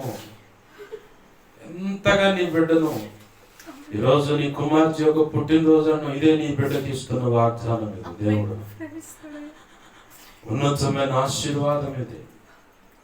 ప్రార్థన చేద్దాం. ప్రేమగల మా కన్న తండ్రి, నీకు వందనాలు, కృతజ్ఞతాస్తుతులు మా ప్రభా. ఈ లేఖన కాంతిలోంచి నాతో అందరితో నువ్వు మాట్లాడుతున్నావు. రాజులైన సమూహం అంటే, యాజక సమూహం అంటే మొదటిగా మేము రాజనీతి భూమి మీద ఉండగానే నేర్చుకోవాలి. తీర్పు తీర్చడం అనేది మేము నేర్చుకోవాలయ్యా. చాలా మంది దైవజనులు ఇది మనం కరెక్ట్ కాదు, మనం తీర్పు తీర్చకూడదు అంటారు. కానీ పౌలు భక్తుడు అన్నాడు, నువ్వు తీర్పు తీర్చడం నేర్చుకోవాలి. ఎందుకంటే దేవదూతలకు ఈ లోకానికి నువ్వు తీర్పు తీర్చవలసిన బాధ్యత నీ మీద ఉందని 1 కొరింథీ 11 సాక్ష్యం ఇస్తుంది. ప్రభా, నిత్య రాజ్య పరిపాలన తీర్పు ఉంది కాబట్టి ఆ మాట మేము స్వతంత్రించుకుంటూ నీ పాదాలు పట్టుకుంటున్నాం. ఇప్పటికే తీర్పు తీర్చడం నేర్చుకోనని వారే ఉన్నట్లయితే వారికి పరిశుద్ధాత్మ దేవుని యొక్క గురుకులంలో అంటే ఆయన పాదాల చెంతకు వెళ్ళి తీర్పు తీర్చడం నాకు నేర్పు ప్రభువా. దేవదూతలకును ఈ లోకానికి తీర్పు తీర్చవలసిన బాధ్యత నా భుజాల మీద పెట్టామని మొట్టమొదటి. ఆ తర్వాతనే నీతో కలిసి నిత్య రాజ్య పరిపాలన చేయాలంటున్నాను. ఎక్కడైనా రాణికి అయినా సరే, రాజుకైనా సరే రాజ్య పరిపాలన చేయడానికి యుద్ధ నైపుణ్యత తెలిసి ఉండాలి. నీతి న్యాయాలేంటో గమనించేటువంటి పరిపక్వత కలిగి ఉండాలి. కాబట్టి సొలొమోను అన్నాడు, ఇంత గొప్ప నీ ప్రజలకు నీతి న్యాయములు తీర్చగల సమర్థుడెవడు, నేను బాలున్నాయి అంటే యేసయ్య అంటున్నాడు, వివేకము గల జ్ఞాన హృదయములు నీకు ఇస్తున్నాను అన్నాడు ఆయన. ఆ వివేకం గల జ్ఞాన హృదయం నీకుంటే బాలుడైన సొలొమోను ఎలా అయితే నీతి న్యాయ విధులను పసిగట్టగలిగాడో అలాగ నువ్వు కూడా కృప పొందుకుంటావు. నువ్వు అడగాల్సిందే, నీతి న్యాయములను సరిగా తీర్చుటకు వివేకము గల జ్ఞాన హృదయం నాకు ఇవ్వు ప్రభు. అది లేకే చాలా గాయపడుతున్నాను. చాలా విషయాల్లో నేను ఇంకా పసిబిడ్డగానే ఉన్నానయ్యా. రక్షణ పొందిన విధంలో నేను చాలా వయసు గలవాడిగా ఉన్నాను. కానీ లేఖన కాంచులో లేఖను నాతో మాట్లాడుతుంటే నేను ఇంకా పరిపక్వత స్థితికి రాలేదు. వయసు చూసుకుంటే పెద్దగా ఉంది, రక్షణ పొంది ఇన్ని సంవత్సరాలు నేను చెప్పుకోగలుగుతున్నాను. కానీ లేఖనాన్ని చూస్తే ఇంకా పసిబిడ్డలాగున్నానయ్యా. పౌలు భక్తుడు అన్నాడు, ఇదిగో కాలమును బట్టి మీరు చూస్తే మీరు బోధకులై ఉండవలసిన వారై ఉన్నారు. కానీ మళ్ళీ ఒకడు వచ్చి మూలోపదేశం అంటే పునాది మీకు వేసి ఆ పాల వంటి ఆహారమే మీకు పెట్టాల్సి వస్తుంది. పరిపక్వత పొందిన వాడే ఘన పదార్థము తినగలవాడు. మీరైతే అలా లేరు, అయ్యో అని చెప్పని బాధపడుతున్నాడు పౌలు. ఈరోజు పరిశుద్ధాత్మ దేవుడు కూడా ఈ మాటని గుర్తు చేస్తా నీతో మాట్లాడుతున్నాడు. కాలాన్ని బట్టి చూస్తే నువ్వు బోధకురాలుగా ఉండాలంటే ఒక సేవకురాలుగా ఉండాలి. ఇంకా పసితనంలో ఆ పాల ఆహారమే తీసుకుని ఆ పాలు తాగే పరిస్థితిలోను ఘన పదార్థం ఎప్పుడు తీసుకుంటావు? పళ్ళు ఊరాయి, వయసు పెరిగింది, మనసంతా అంత పరిపక్వతలో ఉంది. కానీ ఆధ్యాత్మిక పరిపక్వత లేక అలలాడుచు ముందుకు వెనక్కి ఊగుతున్నటువంటి ఓ దేవుని బిడ్డ, నీతోనే దేవుడు మాట్లాడుతున్నాడు. దేవుని పాదాలు పట్టుకొని దేవుని అడుగుతా, ఇంకా పసితనమా సేవకుడా? ఇంకా పసితనమా? ఇంకెప్పుడు వస్తావు పరిపక్వతలోకి? పాలు తాగే వయసులోనే ఉంటావా? సంఘాన్ని నడిపిస్తున్నావు, కొంతమందిని దేవుడు నీకు అప్పచెప్పాడు, నమ్మి వచ్చిన వారికి బాప్తిస్మాలు ఇస్తున్నావు. ఇంకా పాలు తాగే వయసేననేది. ఘన పదార్థం ఎప్పుడు తింటావు? బలవంతురాలుగా ఎప్పుడవుతావు నువ్వు? ఆయన చేతిలో బలమైన సాధనంగా ఎప్పుడవుతావు? కాలం అంతే జారిపోతా ఉంది. అపవాది నన్ను చాకచక్యంగా భ్రమపరుస్తున్నాడు. జాగ్రత్త సుమి. దేవుని పాదాలు పట్టుకుని ఆయన అడుగుతాం, ప్రభువా ఇప్పటి వరకు నేను ఎలా నష్టపోయానో ఈ లేఖన కాంతిలోంచి నువ్వు నాతో మాట్లాడుతున్నావు. నేను సరి చేసుకుంటున్నానయ్యా, నన్ను క్షమించు, నాకు సహాయం చేయి దేవా అంటూ ఆయన పాదాలు పట్టుకున్నాం. ప్రార్థన. ప్రేమగల మా తండ్రి, నీకు వందనాలు, కృతజ్ఞతాస్తుతులు మా ప్రభు. విన్న వాక్యం మా హృదయాల భద్రపరచమని, సిలువ రక్తము చేత భద్రపరచమని, ఉత్తమ ద్రాక్ష వలె నీతో మమ్మల్ని అంటుకట్టి ఈ వాక్యము ద్వారా ఆ జీవాన్ని, ఆ జీవపు ఓటను మాలకు చొప్పించి ఫలభరితంగా మార్చి ఫలములు కలిగిన జీవితంగా అయా బ్రతుకుగా అలాగే సేవగా మార్చమని, నీ కృపలో వర్ధలు చేయమని, నీ వాక్యాన్ని హెచ్చించుకుంటూ నీ నామాన్ని కనపరుచుకుంటూ 2 తిమోతి 1:12 నన్ను మమ్మల్ని చేతులకు అప్పచెప్పుకుంటున్నాం. నాకు మాకు మా మీద ఇంకెవరికైనా కళలో నిద్రలు దర్శన స్వప్నాలు చూపించబడ్డా సమస్త చీకటి శోధనుడు ప్రభు నీ మహాప్రోత్థాన శక్తిని సిలువ రక్తాన్ని నీ సంతోషం పరిపూర్ణమనుడు బంధింపబడును గాక, లయమైపోను గాక. బంధించి లయపరిచిన కృతజ్ఞతాస్తుతులు మా ప్రభు. నాకు మాకు మా మీద ఇంకెవరికైనా కళలో నిద్రలో దర్శన స్వప్నాలు చూపించబడ సమస్త మంచి కళ్ళు, మంచి దర్శనం, మంచి స్వప్నం, నిద్రలు చూసి సమస్త మంచి యేసు నామములో మహాప్రోత్థాన శక్తిని సిలువ రక్తాన్ని బట్టి నీ సంతోషం పరిపూర్ణముడు త్వరపెట్టే జరుగును గాక, నెరవేర్చబడును గాక. త్వరపెట్టే జరిగేలా చేసి నెరవేర్చినందుకు కృతజ్ఞతాస్తుతులు తండ్రి. అయ్యా మా కోసం ప్రార్థించమని ఆ రీతిగా అడిగినాడు. మా సంగతి దైవజనుడు తెలియపరిచి ప్రార్థించము, దైవజనుడు మా సంగతి తెలియపరచు. ఇలా అడుగుతున్న ప్రతి ఒక్కరి అవసరం యేసు నామములో తీర్చబడును గాక. పుస్తక పరిచయలు తోడే చక్కగా జరిగించని కావలసిన ధనము సహాయించు. పాటల పరిచయలో కావలసిన ధనము సహాయించండి. చక్కగా రచన జరిగించండి. Already knew year song ready చేసిన ప్రభా, కావలసిన ధనం మొత్తం సహాయించండి. నీ చిత్త ప్రకారం రికార్డించే నీ ప్రజలకు తేవడం సహాయించండి. డిసెంబర్ 31వ తారీఖున నీవిచ్చిన మందిరంలో వాచ్ నైట్ సర్వీస్ జరిగిస్తా ఉన్నాం. అది ఎక్కడో మీరే దాన్ని పరిస్థితులు అనుకూలపరిచి నీ చిత్త ప్రకారం జరిగించండి. ఆదివారం ఆరాధన నిశ్చిత ప్రకారం ఆయా ప్రాంతాలు ప్రారంభించి జరిగించడానికి కూడా సహాయించండి. మందిర స్థల విషయంలో కృపానుగ్రహించని ఇసపాలింపు దేవ గ్రామంలో అన్ని విషయాల్లో కృపానుగ్రహించమని నీవు తోడు నడిపి సహాయం చేయండి. ప్రాంత ప్రజలను సహకరిస్తున్న ప్రతి ఒక్కరిని ఆశీర్వదించి దీవించి నీ చేతులకు అప్పచెబుతూ ప్రార్థనలు ఎక్కిపించిన ప్రతి ఒక్కరు దేవా ఏ రీతిగా నీతో ఎదుటికి వచ్చున్నారు వారిని కృపతో జ్ఞాపకం చేసుకుని ఆశీర్వదించి నీ చిత్త ప్రకారం నీ పనిలో వాడుకోమని. నీవు ఈరోజు అంటున్నావు ఇది ఇలాగ నిన్ను బట్టి ఇలా చేయబోతున్నానని. అందరిని బట్టి నీ కృతజ్ఞతాస్తుతులు చెల్లిస్తూ మా ప్రియుడు మా రక్షకుడైన యేసయ్య ఉన్నతనంత శక్తి గల నామమున అడిగి వేడుకొని ప్రార్థి సమస్తం పొందుకొని నీ బిడ్డలను దీవించి ఆశ్రయించి చేతులకు అప్పచెప్పి మైపోచుకుంటున్నాం మా తండ్రి. ఆమేన్. ఇప్పుడు మన తండ్రి అయిన దేవుని ప్రేమయు ఆయన ప్రియ కుమారుడైన యేసుక్రీస్తు వారి కృపయు పరిశుద్ధాత్మ దేవుని అన్యోన్య సహాయ సహవాసము సమకూడిన ప్రార్థనలు ఏకీభవించిన వీడియో ద్వారా ఏకీభవిస్తున్నా ఇక ముందు తినబోతున్నా. అలాగే సార్వత్రిక సంఘంలోని సకల పరిశుద్ధులకు ప్రభు ప్రేమించి ఇచ్చిన ఈ పరిచయకు ప్రారంభించిన సంఘాలకు సంఘ బిడ్డలకు సహకారులకును అలాగే సోషల్ మీడియా ద్వారా వాక్యాలు విని బలపడినాడు వెంబడిస్తున్న వారికి ప్రభు చెప్పిన దాన్ని బట్టి వెంబడిస్తున్న దైవజనులు సంఘ పెద్దలు పరిచయ విశ్వాసులకును కలిగిన సొత్తు యావత్తుకును నిత్యత్వము చేరు పర్యంతం సదాకాలము చూడండి ప్రభు చూడు నడిపించును గాక. ఆ ఈరోజు వాగ్దానం ఇచ్చిన రీతిగా ప్రతి ఒక్కరి విషయంలో ఆ భయాన్ని, ఆ వెలుపును, ఆ దిగులును, ఆ వణుకును, మనోవేదనను కూడా ఆశీర్వాదం ఇచ్చినది అక్షరాల వారు అనుభవించి ప్రభువును మహిమపరచేలాగా చేయను గాక. ఆమెను అలాగ చేసిన యేసయ్యకు కృతజ్ఞతాస్తుతి ఘనత మహిమ ప్రభావాలు చెల్లును గాక.